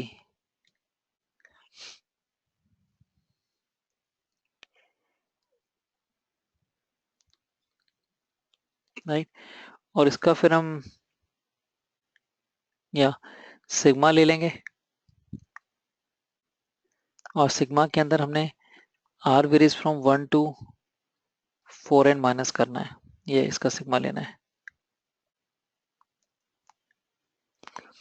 तो हमने अब ये देखो माइनस कॉस एक्स तो बाहर ही मूव कर दिया, summation of i to the power r है, r varies from 1 to 4n minus 1 है, और यहाँ पे कांस्टेंट टर्म इसमें भी सिग्मा ले लिया हमने, constant of summation 1, r varies from 1 to 4n minus 1। तो ये हो गया, तो 1 4n माइनस 1 टाइम्स, तो ये 4n माइनस 1 हो गया इंटू सी। और ये अब यहाँ देखना है आपने कि अब कई बार किया होगा आपने पहले ये, कि आयोटा टू द पावर है, पहले 1 डालेंगे आर को तो आयोटा बनेगा, 2 डालेंगे तो आयोटा स्क्वायर है, 3 डालेंगे तो आयोटा क्यूब, 4 डालेंगे तो आयोटा टू द पावर 4, 5 डालेंगे फिर आयोटा, 6 डालेंगे आयोटा स्क्वायर, 7 डालेंगे आयोटा 7, 8 डालेंगे दिस। तो ये चाचा के सेट में सब जीरो बनता जा रहा है, देखो ये जीरो है, ये जीरो है, तो अब अगर आप यहाँ देखते हैं कि लास्ट में जब आप ये डालेंगे बाकी सब जीरो बनता जाएगा, लास्ट में आएगा 4n-3 iota 4n-2 iota 4n-1, last से तीन तीन आयोटा की टर्म रह गई, जिसमें से ये आपका आयोटा ही है, ये आयोटा स्क्वायर है, राइट, और ये आयोटा क्यूब है। तो हम क्या करेंगे इसके अंदर, मैंने अब iota to the power 4 add भी किया और सब्ट्रैक्ट भी किया सिंप्लीफाई करने के लिए। ये फिर लास्ट में था ये 1 बन गया, ये सॉरी 0 बन गया, रह गया -1। तो सिग्मा रिप्लेस करके इस पूरे एक्सप्रेशन की वैल्यू -1 बन रही है। ये -1 बाहर माइनस cos x है, तो ये cos x हो गया। और ये जो कांस्टेंट ऑफ इंटीग्रेशन है इसको नया constant of integration c dash कह दिया, तो आंसर है cos x plus c dash. इसको नया कांस्टेंट ऑफ इंटीग्रेशन कह दिया सर, कांस्टेंट ही था ये, तो ये आंसर हो गया cos x प्लस कांस्टेंट। तो ये मतलब मैंने इसको ट्रिकी इसलिए बोला है, सिर्फ ये सब मुश्किल नहीं था, कॉम्प्लेक्स में आयोटा आपने कितनी बार हैंडल किया है, तो सिर्फ यही था कि आप ये आयोटा टू द पावर और यही इसी स्टेप में छोड़ दिया आपने कि अच्छा ये तो कैसे निकालना है, विदाउट रियलाइजिंग इसको हम डेरिवेटिव के बाहर ले जा सकते हैं। So this is a fundamental question, but you know again, तो unnecessarily complex मत करना है इसे, in a sequence of 4n+1 terms, ये 4n+1 terms हैं, तो ये 2n terms हैं, ये मिडिल टर्म होगी, ये 2n प्लस फर्स्ट टर्म है, और ये फिर 2n टर्म्स और हैं, तो इस तरह से सीक्वेंस है, 4n+1 टर्म्स हैं, द फर्स्ट 2n+1 टर्म्स, ये जो फर्स्ट 2n+1 टर्म्स हैं ये एपी में है, और लास्ट 2n+1 टर्म्स हैं तो ये जीपी में है। तो आप देख सकते हो ये जो टर्म है 2n प्लस फर्स्ट टर्म है, ये एपी की लास्ट टर्म है, last term of AP, and first term of GP भी है। तो गिवन हमें यही है, फर्स्ट जो टू, ये देखो ये फर्स्ट 2n+1 टर्म ये मिला के ये वाला ये एपी है, और जो लास्ट की 2n+1 टर्म्स हैं, लास्ट से लेके 2n+1 टर्म करेंगे तो यहाँ से शुरू हो रहा है, देखो ये जीपी है, तो ये जो है एपी की लास्ट टर्म जीपी की फर्स्ट टर्म है, तो उससे अकॉर्डिंग चलते हैं। हमें क्या गिवन है, हमें ईपी की जो middle term of AP same as middle term of GP, if middle term of AP same as middle term of GP. अब middle term of the sequence निकालनी है, हमें निकालना है सीक्वेंस की 2n प्लस फर्स्ट टर्म निकालनी है, sequence की ये टर्म निकालनी है, middle term of the sequence निकालनी है इनके फॉर्म में। तो पहले मैंने अब देखो कि पहले एपी की फर्स्ट टर्म को ए ले लिया, कॉमन डिफरेंस ये गिवन है साथ में, इसका एपी का कॉमन डिफरेंस इसका D2 है कॉमन डिफरेंस, और इसकी कॉमन रेशियो हाफ है, ये गिवन है क्वेश्चन में। तो एपी की मैंने पहले मिडिल टर्म निकाल ली, ये middle term n plus first term होगी, ये टोटल 2n+1 टर्म्स हैं, तो एपी में भी यहाँ पे n टर्म्स हैं और यहाँ n टर्म्स हैं, तो जो मिडिल टर्म होगी एपी की वो n प्लस फर्स्ट टर्म होगी यहाँ पे, तो a प्लस एन डी हो गया, ये एपी की मिडिल टर्म है, राइट, ये जो एपी है उसकी मिडिल टर्म है, tn plus first term of AP है। अब एपी की मैंने 2n प्लस फर्स्ट टर्म भी निकाली है, ये टर्म भी निकाली एपी की, वो जीपी की फर्स्ट टर्म बनेगी, वो है a प्लस 2n डी, और डी तो 2 है कॉमन डिफरेंस, तो इसको 2 ही रिप्लेस कर दो, तो इसको 2 करेंगे तो 4n, ये आ गया 4n आ गया, ये है। और इसको मैं एपी की फर्स्ट, अब जीपी की फर्स्ट टर्म मान के जीपी की मिडिल टर्म निकाल लेता हूँ, जीपी की मिडिल टर्म क्या होगी, ये एपी है, तो उसको कुछ इसको टी डैश से, जीपी की टी डैश से रिप्रेजेंट कर लिया, मिडिल टर्म वो n+1 टर्म, ये मिडिल टर्म, तो ये जीपी की यहाँ पे, यहाँ जो जीपी की मिडिल टर्म होगी वो निकाल रहा हूँ मैं, उसके लिए फॉर्मूला होता है मैंने जीपी की nth टर्म का, ये होता है nth टर्म का फॉर्मूला। तो फर्स्ट टर्म मैं लूंगा a प्लस 4n, राइट, क्योंकि जीपी की फर्स्ट टर्म है, ये जो एपी की लास्ट टर्म है, ये 2n प्लस फर्स्ट टर्म है, वो एपी की फर्स्ट टर्म जीपी की फर्स्ट टर्म है, common ratio half to the power, कौन सी term, n plus first term निकालनी है, n+1 ये आर -1 जो टर्म निकालनी है -1 होता है, एन प्लस फर्स्ट टर्म निकालनी है तो -1, तो ये n plus first term GP की हो गई ये, और ये क्वेश्चन में गिवन है, दोनों इक्वल गिवन है, a plus 2n n plus first term of AP is same as n plus first term of GP, n plus first term of GP, वो मैंने ऐसा निकाला फर्स्ट टर्म ऑफ जीपी, वो समझाया क्यों फर्स्ट टर्म ऑफ जीपी है, क्योंकि AP की last term first term of GP है, एपी की लास्ट टर्म ली है मैंने, फर्स्ट टर्म ऑफ जीपी हो गई, और फिर common ratio to the power number of term, term कौन सी एन प्लस फर्स्ट टर्म है, तो ये n+1 - 1 n हो गया ये, तो यहाँ से मेरा ए आ जाएगा, 2 टू द पावर n को इधर ले जाएंगे 2 to the power n into a plus 2n into 2 to the power n equals to a plus 4n, अब a कंबाइन किया मैंने, तो 2 to the power n -1 into a इधर लाके 4n कॉमन लेके आ गया 2 to the power n -1 ये the value of a is ये 4n 2 to the power n -1 divided by 2 to the power n -1।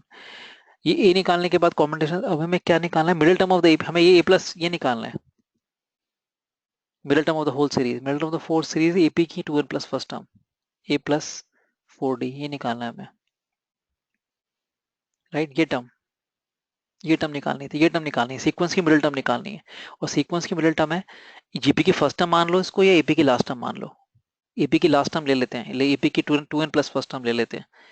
तो रिप्लेस कर दिया मैंने a plus 2n plus 1 -1 into common difference 2, पहले भी निकाला था, a प्लस 4d आ गए, और a प्लस 4n आ गया।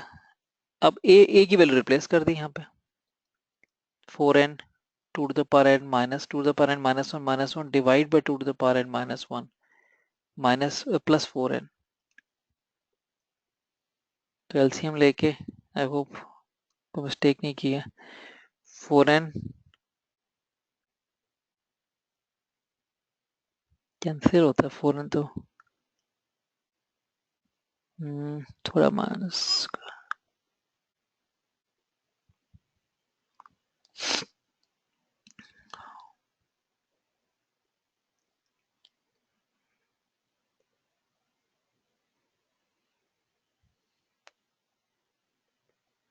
1 माइनस आना था, अभी लग रहा था कुछ गड़बड़ है।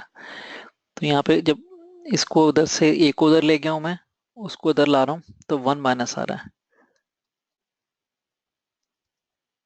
राइट। इसको पहले मैंने 4n बना लिया, इसको n माइनस 1 करके फिर ये, तो यहाँ पे 1 माइनस है, फिर 4n, अब एलसीएम लिया 4n minus 4n 2 to the power n minus 1, फिर यहाँ पे यह 4n 2 to the power n minus 4n, 4n से 4n cancel, divide by 2 to the power n minus 1, बस यही यहाँ से आंसर आ गया। 4n कॉमन लेके 2 to the power n minus 1 भी कॉमन लेके, अंदर यहाँ 2 बचता है, यहाँ 1, 2 minus 1 divide by 2 to the power n minus 1, ये 1 है, और ये 4 उधर ले जाऊंगा मैं तो पावर में 2 की, तो 2 to the power n plus 1 हो जाएगी power, divide by 2 to the power n minus 1। ये तो थोड़ा कैलकुलेशन होने में टाइम लग रहा है इसमें, बट आंसर आ गया ये वाला, राइट। तो वैसा ऐसा कोई ऐसा क्वेश्चन नहीं, कॉन्सेप्ट वाइज कुछ नहीं है, थोड़ा सा मतलब सॉल्व करने में हो सकता है कि अगर जल्दी में है तो मतलब हो सकता है फंडामेंटल डिफिकल्ट टाइप वाली कैटेगरी में जाए। भाई कॉन्सेप्ट सिंपल था, फर्स्ट टाइम एपी की ए मान के कॉमन डिफरेंस 2 था, एपी की फर्स्ट टाइम का माना कॉमन डिफरेंस 2 है, तो एपी की मिडिल टर्म निकाल ली, फिर एपी की लास्ट टर्म भी निकाली है मैंने, क्योंकि वो जीपी की फर्स्ट टर्म होगी, और जीपी की फर्स्ट टाइम यूज करके कॉमन रेशियो हाफ यूज करके जीपी की मिडिल टर्म निकाल ली, और दोनों को इक्वेट कर दिया, दोनों को इक्वेट करके एक ही वैल्यू आ गई, उसके बाद फिर हमने ये मिडिल टर्म ऑफ सीक्वेंस निकाल ली, which is last term of AP, ये किया हमने। तो बाइनोमियल का तो इजी क्वेश्चन है, बस इसमें ये यूज करना पड़ता है, arithmetic mean greater than equal to geometric mean, which is not a big deal. तो यहाँ पे the maximum value of the term independent of x, कि टर्म इंडिपेंडेंट ऑफ एक्स की मैक्सिमम वैल्यू क्या होगी, पहले टर्म इंडिपेंडेंट ऑफ एक्स देख लेते हैं, कि टिपिकल है आर प्लस फर्स्ट टर्म लिखा हमने, आर प्लस फर्स्ट टर्म क्या होगा, n C r a into x to the power 1/3 to the power n minus r, मतलब 9 minus r, b times x to the power -1/6 to the power r. इसी term independent of x से तो coefficient power of x को 0 करते हैं इसमें, n सी r 9 C r, और यहाँ पे है ए to the power 9 minus r, x की पावर आ गई 9 माइनस आर डिवाइड बाई 3, यहाँ से आएगी -r/6, और b की पावर यहाँ से आएगी b to the power r, यहाँ लिख लिया।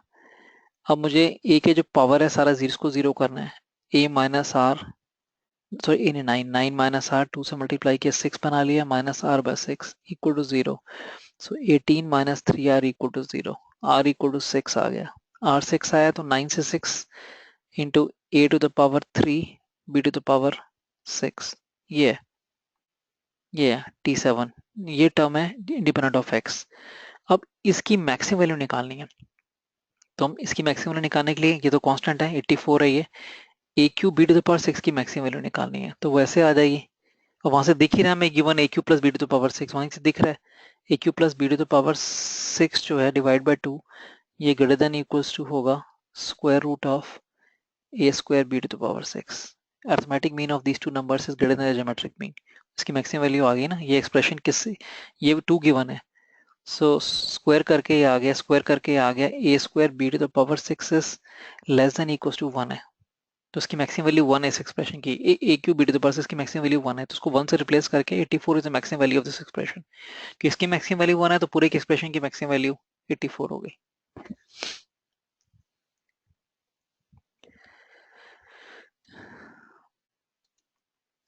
So this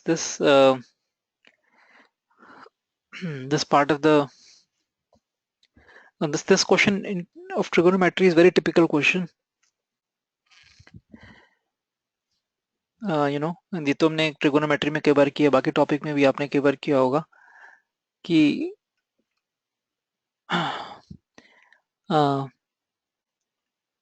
just a minute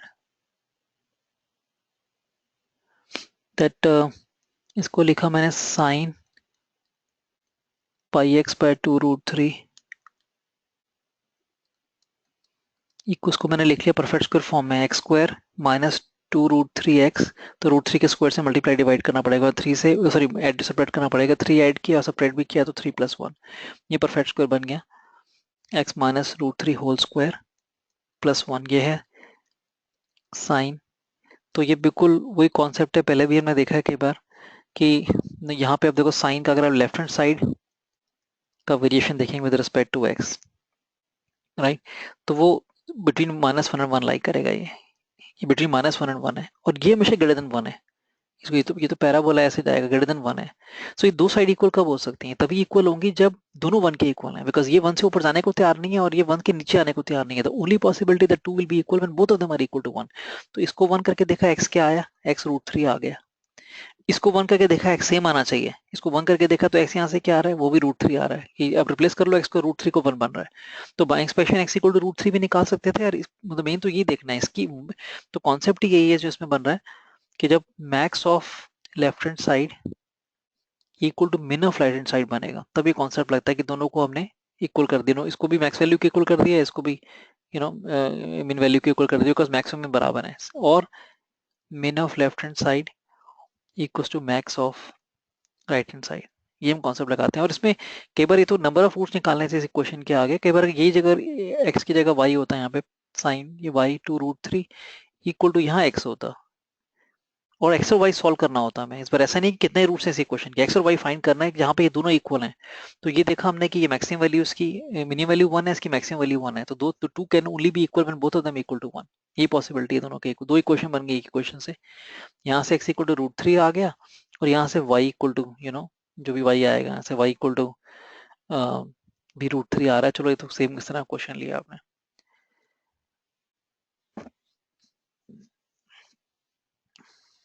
तो ये कॉन्सेप्ट आई एम श्योर आपने पहले दिखा है कॉन्सेप्ट ये। तो this is also fundamentally easy question based on probability. तो इस तरह क्वेश्चन भी है, आपने कई सारे क्वेश्चन है मॉड्यूल में अगर आपने ढंग से अटेम्प्ट किए हैं।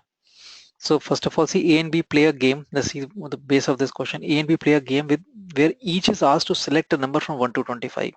एक नंबर सेलेक्ट करना है 1 से 25 तक, ए नंबर सेलेक्ट कर रहा है फिर बी सेलेक्ट कर रहा है, like this. If number selected by A and B match then both of them win a prize, मतलब प्रोबेबिलिटी पहले निकाल लेते हैं, बोथ विन प्राइज,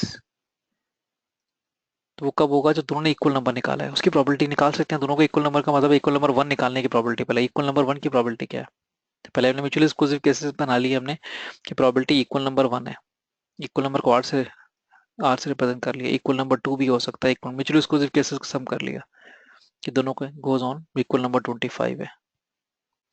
तो इक्वल नंबर 1 होने का मतलब ए ने भी 1 निकाला, बी ने 1, ए के 1 निकालने की प्रोबेबिलिटी 1/25 है, बी के 1 निकालने की प्रोबेबिलिटी 1/25 है। ए ने फिर 2 निकाला, 1/25 प्रोबेबिलिटी है, बी ने भी 2 निकाला, फिर 1/25 प्रोबेबिलिटी है, चलता रहेगा। 3 निकालने की प्रोबेबिलिटी भी ए की 1/25 है, it goes on finally.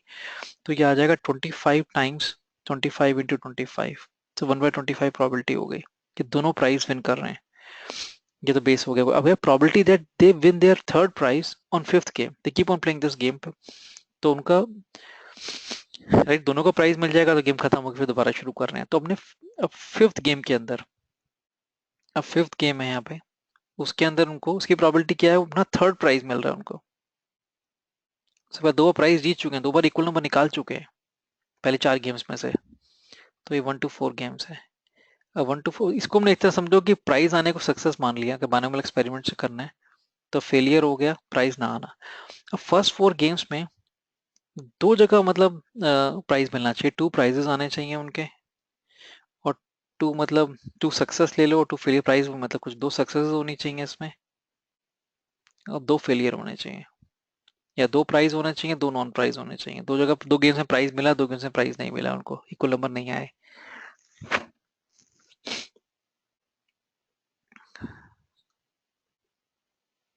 Right, तो 2 में इन्होंने अपना अपना नंबर निकाला।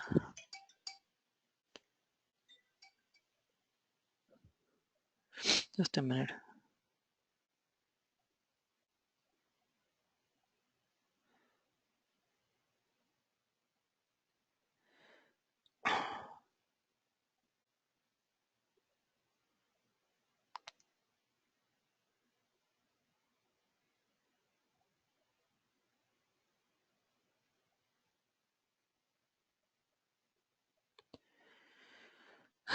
So अब अब दो जगह out of 4 games select 2 games in which they will win the prize, it mean they will find the equal number. Equal number की प्रोबेबिलिटी क्या है, उन्होंने निकाली है 1/25 है दोनों गेम्स में, 1/25 इंटू 1/25, ये ले लिया।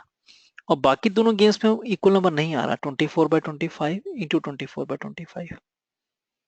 राइट, ये बायनॉमियल एक्सपेरिमेंट जिससे करते हैं उस तरह से ही हो गया। 4 4 सी, तो 2 सक्सेसेस चाहिए, सक्सेस की प्रोबेबिलिटी 1/25 का स्क्वायर, 2 सक्सेसेस लिए, फेलियर की प्रोबेबिलिटी 24/25, 2 बार सक्सेस 2 बार फेलियर, ये है। और फिर थर्ड प्राइज, फिफ्थ गेम में थर्ड प्राइज आना चाहिए, ये भी 1/25, ये है। तो इसको ऑर्डर स्पेसिफाइड कहते हैं at last stage. The concept is order specified the last stage, कि फिफ्थ गेम में कंडीशन ये है कि थर्ड प्राइज आना चाहिए, थर्ड प्राइज।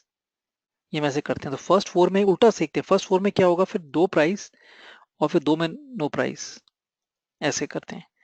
तो इसकी प्रोबेबिलिटी, प्राइस की प्रोबेबिलिटी तो पता है 1/25 है हमें दोनों के। यहाँ हमें 2 प्राइस 2 नॉन प्राइस हैं 4 में से, तो हमने ऐसे किया 4C2 में 2 प्राइस हैं तो प्राइस का प्रोबेबिलिटी का स्क्वायर, और 2 नॉन प्राइस नॉन प्राइस की प्रोबेबिलिटी का स्क्वायर है। तो ये 1/25 स्क्वायर हो गया और ये 24/25 स्क्वायर हो गया, ऐसे किया हमने। Right, so this is the question based on permutation combination. And see this is a tricky question, इसमें क्योंकि इसमें कोई केसेस बना के करना पड़ेगा आपको। I will give you an idea. So it is like this, the number of permutations of the letter ABCD, ABCD के permutations निकालने हैं, such that B does not follow, यहाँ पहले B does not follow A, फिर C does not follow B। तो language में confusion है कि follow यहाँ पे कैसे लेना है। D does not follow C, B does not follow A, yes, C does not follow B, yes, and D does not follow C, yeah। तो अब यहाँ पे this should have described more, B does not follow A का मतलब है कि अगर A first position पे आ गया तो इमीडिएट यहाँ बी नहीं आ सकता, यहाँ बी नहीं आ सकता, यहाँ भी आ सकता है और यहाँ भी आ सकता है। ये मतलब है ये पोजीशन में भी आ सकता है, यहाँ भी आ सकता है, या फिर बी यहाँ आ सकता है। ये ठीक है, फॉलो नहीं है अभी तो, बी ए के आगे इमीडिएटली फॉलो नहीं करना चाहिए, मतलब डज नॉट फॉलो मतलब इमीडिएटली फॉलो, ये मतलब दिस इज फाइन कि इस बार बी ए बी को फॉलो कर रहा है, दैट्स फाइन। बी नहीं फॉलो करेगा ए को, लेकिन ए बी को फॉलो कर सकता है, दैट्स फाइन। तो ये ओनली ऑप्शन इज, ये गलत है, ए के साथ पीछे बी आ गया, इमीडिएटली ए के बाद बी आ गया, उसके बाद भी आ सकता है। तो ये सब जगह कंडीशन लगानी है। अब इसमें कोई फंडामेंटल प्रिंसिपल काउंटिंग ये वो लॉजिक लगाएंगे वो नहीं चलेगा, किसी बना के करना पड़ेगा इसमें। कि जैसे मैंने पहले केस बनाना शुरू किया, ए मैंने यहाँ रख लिया, अब मेरा बी यहाँ नहीं आ सकता, ये पक्का है, ठीक है। तो मैंने बी यहाँ बना के रख लिया, ये दोनों खाली हैं। अब ये कंडीशन तो मेरी मीट हो गई। फिर देखा अब यहाँ सी आ सकता है, सी बी को फॉलो नहीं कर सकता, लेकिन अब यहाँ तो सी आ सकता है, तो इसमें यहाँ सी की भी ऑप्शन है एक, और यहाँ डी की ऑप्शन है। डी के नॉट फॉलो सी, यस यहाँ आ सकता है। डी फॉलो नहीं करेगा लेकिन थोड़ा दूर तो हो सकता है। और या फिर यहाँ मेरा डी हो सकता है और यहाँ सी हो सकता है, बिल्कुल ठीक है।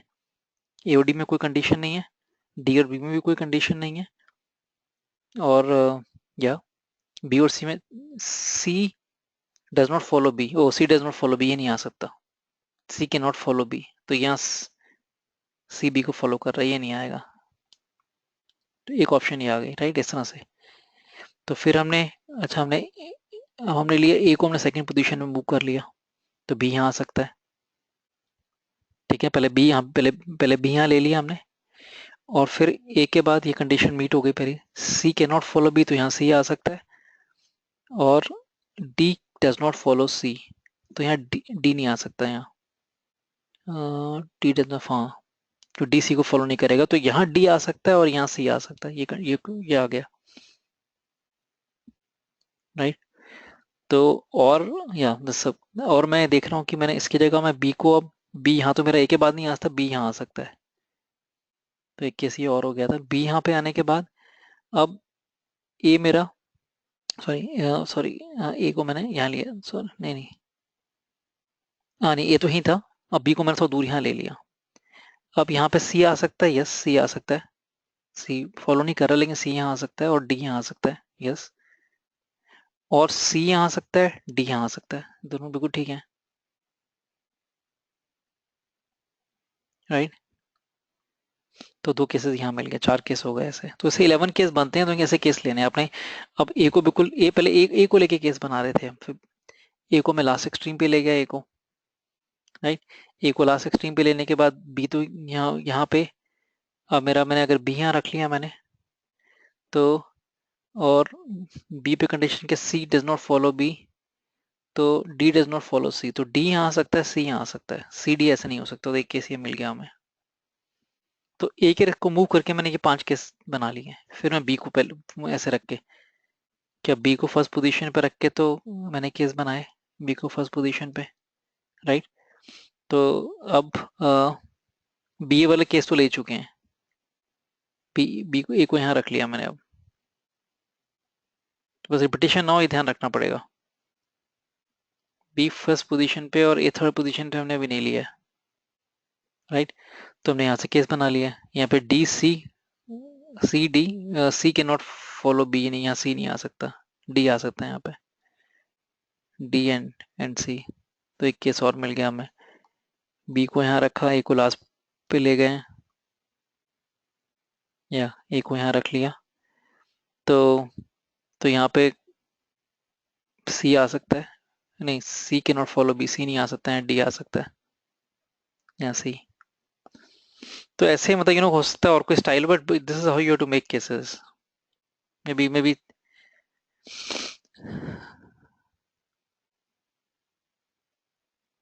राइट। तो हमने पहले इस कंडीशन को लेके चल रहे हैं, और फिर बाकी दोनों कंडीशन मेक श्योर कर रहे हैं मीट होनी नहीं हो रही, इस तरह से। फिर जैसे मतलब जब ए और बी के सारे केस हो जाएंगे, फिर हमें बस रिपीटेशन का ही ध्यान रखना है, सी यहाँ लेके हम देख रहे हैं कि और कुछ मतलब केस तो नहीं बचा हमारा, सी के बाद फॉलो, मतलब स्टार्टिंग में देखो, या तो मतलब ऐसे स्टार्टिंग में सबको रख के देख लो ए बी सी डी को, ऐसे कि ए से स्टार्ट करने वाले केस और बी से स्टार्ट करने वाले, सी से डी से, इस तरह से केस बना सकते हो, तो कर लेना, इस तरह से 11 केसेस बनते हैं। तो इट्स लाइक वो मैनुअली बनाने वाला था क्वेश्चन, और तभी that's why mark this tricky question, कि आप कोई कॉन्सेप्ट नहीं है इसके अंदर। So this is again I marked as a tricky question because the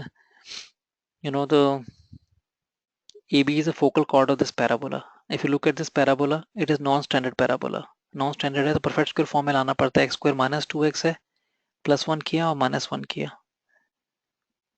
तो ये ऐसे बन गया. So this is x minus 1 whole square and plus y minus 3 equal to 0. तो ये बनना है, ये बन रहा है ऐसे हमारा x minus 1 whole square minus of y minus 3, क्योंकि मैं उससे कंपेयर कर रहा हूँ x square equals to 4ay. तो ये तो मेरा -1/4 आ गया, 1/4 ले लिया हमने कैसे भी, मान के कि पैराबोला ऐसे है, डाउनवर्ड ओपनिंग पैराबोला है विद एक्स, शिफ्ट करके एक्स, वर्टेक्स कहाँ पे 1 और ये 3, ये वर्टेक्स है, ऐसे पैराबोला ऐसे जा रहा है। तो first thing I will do is, तो अब मुझे क्वेश्चन देख लेते हैं पहले, क्या क्वेश्चन ये है कि if A B is a focal chord, ये सपोज फोकस यहाँ पे होगा, ए की वैल्यू 1/4 है, तो ये 1/4 होगा, तो ये फोकस से कोऑर्डिनेट्स होंगे, निकाल लेंगे क्या, जो भी एक्स, ये 3 है, तो यहाँ से फोकल कॉर्ड, ये जो कॉर्ड फोकस से पास करती है, if A S yes focus F A S S L L1 है, तो ये निकालना है, बी एस निकालना है। A B is a focal chord, A S given है, बी एस निकालना है। अब मैं कह रहा हूँ ये जो सारा सिस्टम हो रहा है, फोकल कॉर्ड पास कर रही है और उसका ये और ये की बात हो रही है, उसकी लेंथ गिवन है, ए एस गिवन है, बी एस निकालना है। तो मैं इस पूरे पैराबोला को शिफ्ट करके यहाँ पे ले आता हूँ, कैलकुलेशन बिल्कुल कम हो जाएंगे, ऐसे ले आया मैं इसको। राइट, तो मैंने 3 यूनिट डाउन और 1 यूनिट लेफ्ट शिफ्ट कर दिया, तो ये पैराबोला हो गया x square equal to minus y, ये है ए इक्वल टू -1/4 है, या 1/4 है, ऐसे लिया हमने। तो मेरा फोकस यहाँ पे आगे कोऑर्डिनेट्स 0, -1/4, ये मेरा फोकस है यहाँ पे। राइट, और अब हमें, अब मैं अब रिजल्ट तो हम लगा ही सकते हैं, डिस्टेंस ऑफ फोकस भी कुछ जैसे फॉर्मूला होता है, फोकल लेंथ का फॉर्मूला होता है A × 1 + T1 स्क्वायर। नहीं, पैरामीट्रिक फॉर्म में जो कोऑर्डिनेट्स लेते हैं वही A × 1 + T1 स्क्वायर। तो सेम फॉर्मूला हम यूज कर सकते हैं इसके अंदर, A × 1 + T1 square equal to, ये मेरा L1 गिवन है हमें, इसका पैरामीटर T1 ले लिया मैंने, इसको T2 ले लिया, ऐसे ही A × 1 + T2 square equal to L2, मुझे L2 चाहिए, सपोज ये लेंथ मैंने L2 लिया, ये L1 लिया है, और मेरे को पता है कि फोकल कॉर्ड है, तो T1 T2 क्या होगा, -1 होगा। तो मैंने ये वाले फॉर्मूले यूज कर लिए, ये फॉर्मूले जो स्टैंडर्ड पैराबोला पे फॉर्मूले थे वो फर्क नहीं पड़ता, हमने फॉर्मूले इस पे पढ़े हैं और ऐसे करने से कुछ चेंज नहीं होगा, बात एक ही रहेगी वो। राइट, ए को बी को एक उल्टा कर देते हैं, एक्स को वाई को एक्स करेंगे, तो ये फोकल, इसका फॉर्मूला चेंज नहीं होगा, फोकल कॉर्ड का फॉर्मूला चेंज नहीं होगा, फोकल लेंथ का फॉर्मूला चेंज नहीं होगा, फोकल लेंथ सेम रहेगी। तो अब इसके बाद बस हमें ये इससे अब हमें L2 निकालना है इन फॉर्म ऑफ L1। तो मैंने क्या किया, उसको इसको 1/4 रिप्लेस करा, ए को यहाँ भी 1/4 क्रॉस मल्टीप्लाई करके आ गया, 1 + T1 square equal to 4L1, 1 + T2 square equal to 4L2, फिर इसको ऐसे लिख लिया 4L1 - 1 equal to T1 square, 4L2 - 1 equal to T2 square, multiply कर दिया दोनों को, मल्टीप्लाई करके आ गया 4L1 - 1 into 4L2 - 1 equal to T1 T2 square, that is 1।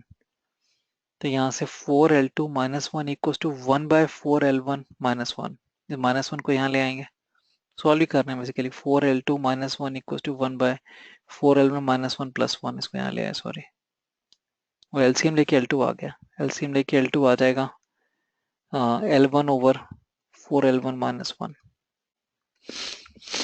तो फोकल जो लेंथ वाला फॉर्मूला यूज कर लिया, वो हमने यूज करा, प्लस ये फोकल कॉर्ड का फॉर्म कंडीशन यूज करी है, T1 T2 इक्वल टू -1, जो कॉर्ड पासिस थ्रू फोकस। तो स्टैंडर्ड पैराबोला बनाने के जो रिजल्ट थे हमने वो सारे यूज कर लिए, फायदा हो गया।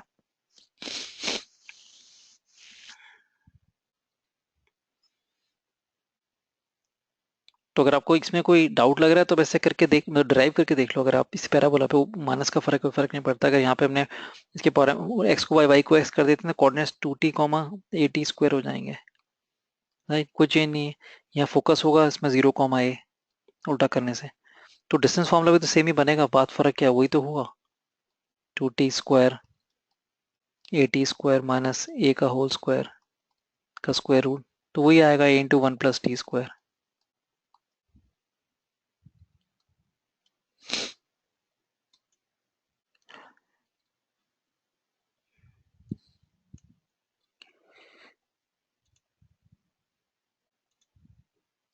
So I will not be able to cover all the questions because I have something to do. I'll take 2 more questions and थोड़ा लेंदी वाले क्वेश्चन है, 2-3 will discuss them later. जो 2-3 क्वेश्चन लास्ट के लेंदी हैं, I'll discuss them later.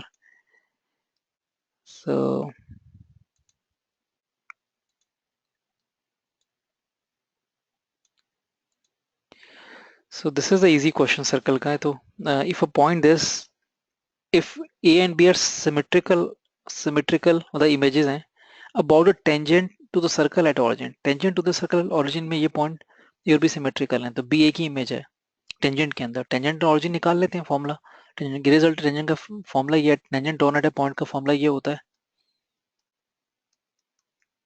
F y plus y 1 + CC 0, इसमें ये 0 हो गया, और एक्स में पॉइंट भी 0 है, ऑरिजिन पे टेंजेंट निकालना है, ये भी 0 और ये भी 0, जी -½ है जी, x + 0, वाई एफ ½ है, y प्लस x में दोनों को जीरो रिप्लेस कर दिया because tangent on at origin निकालना है इसलिए।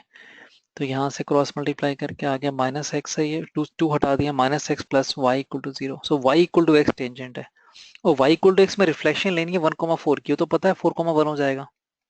एक्स को वाई, वाई को एक्स करते हैं, when you take reflection in y equal to x line you interchange x and y, तो सीधा 4,1 आ गया। तो कैलकुलेशन भी कम थी इस क्वेश्चन में, टेंजेंट निकाला और उसमें tangent y equal to x आ गया, नहीं तो अदरवाइज फॉर्मुला यूज कर लेते रिफ्लेक्शन इमेज का, वो भी हमने फॉर्मुला याद किया हुआ है, ये ना x minus x one into a, जो फॉर्मुला कई बार डिस्कस हुआ, y minus i one into b equal to minus two, replace कर दी लाइन की क्वेश्चन में point, divide by a square plus b square.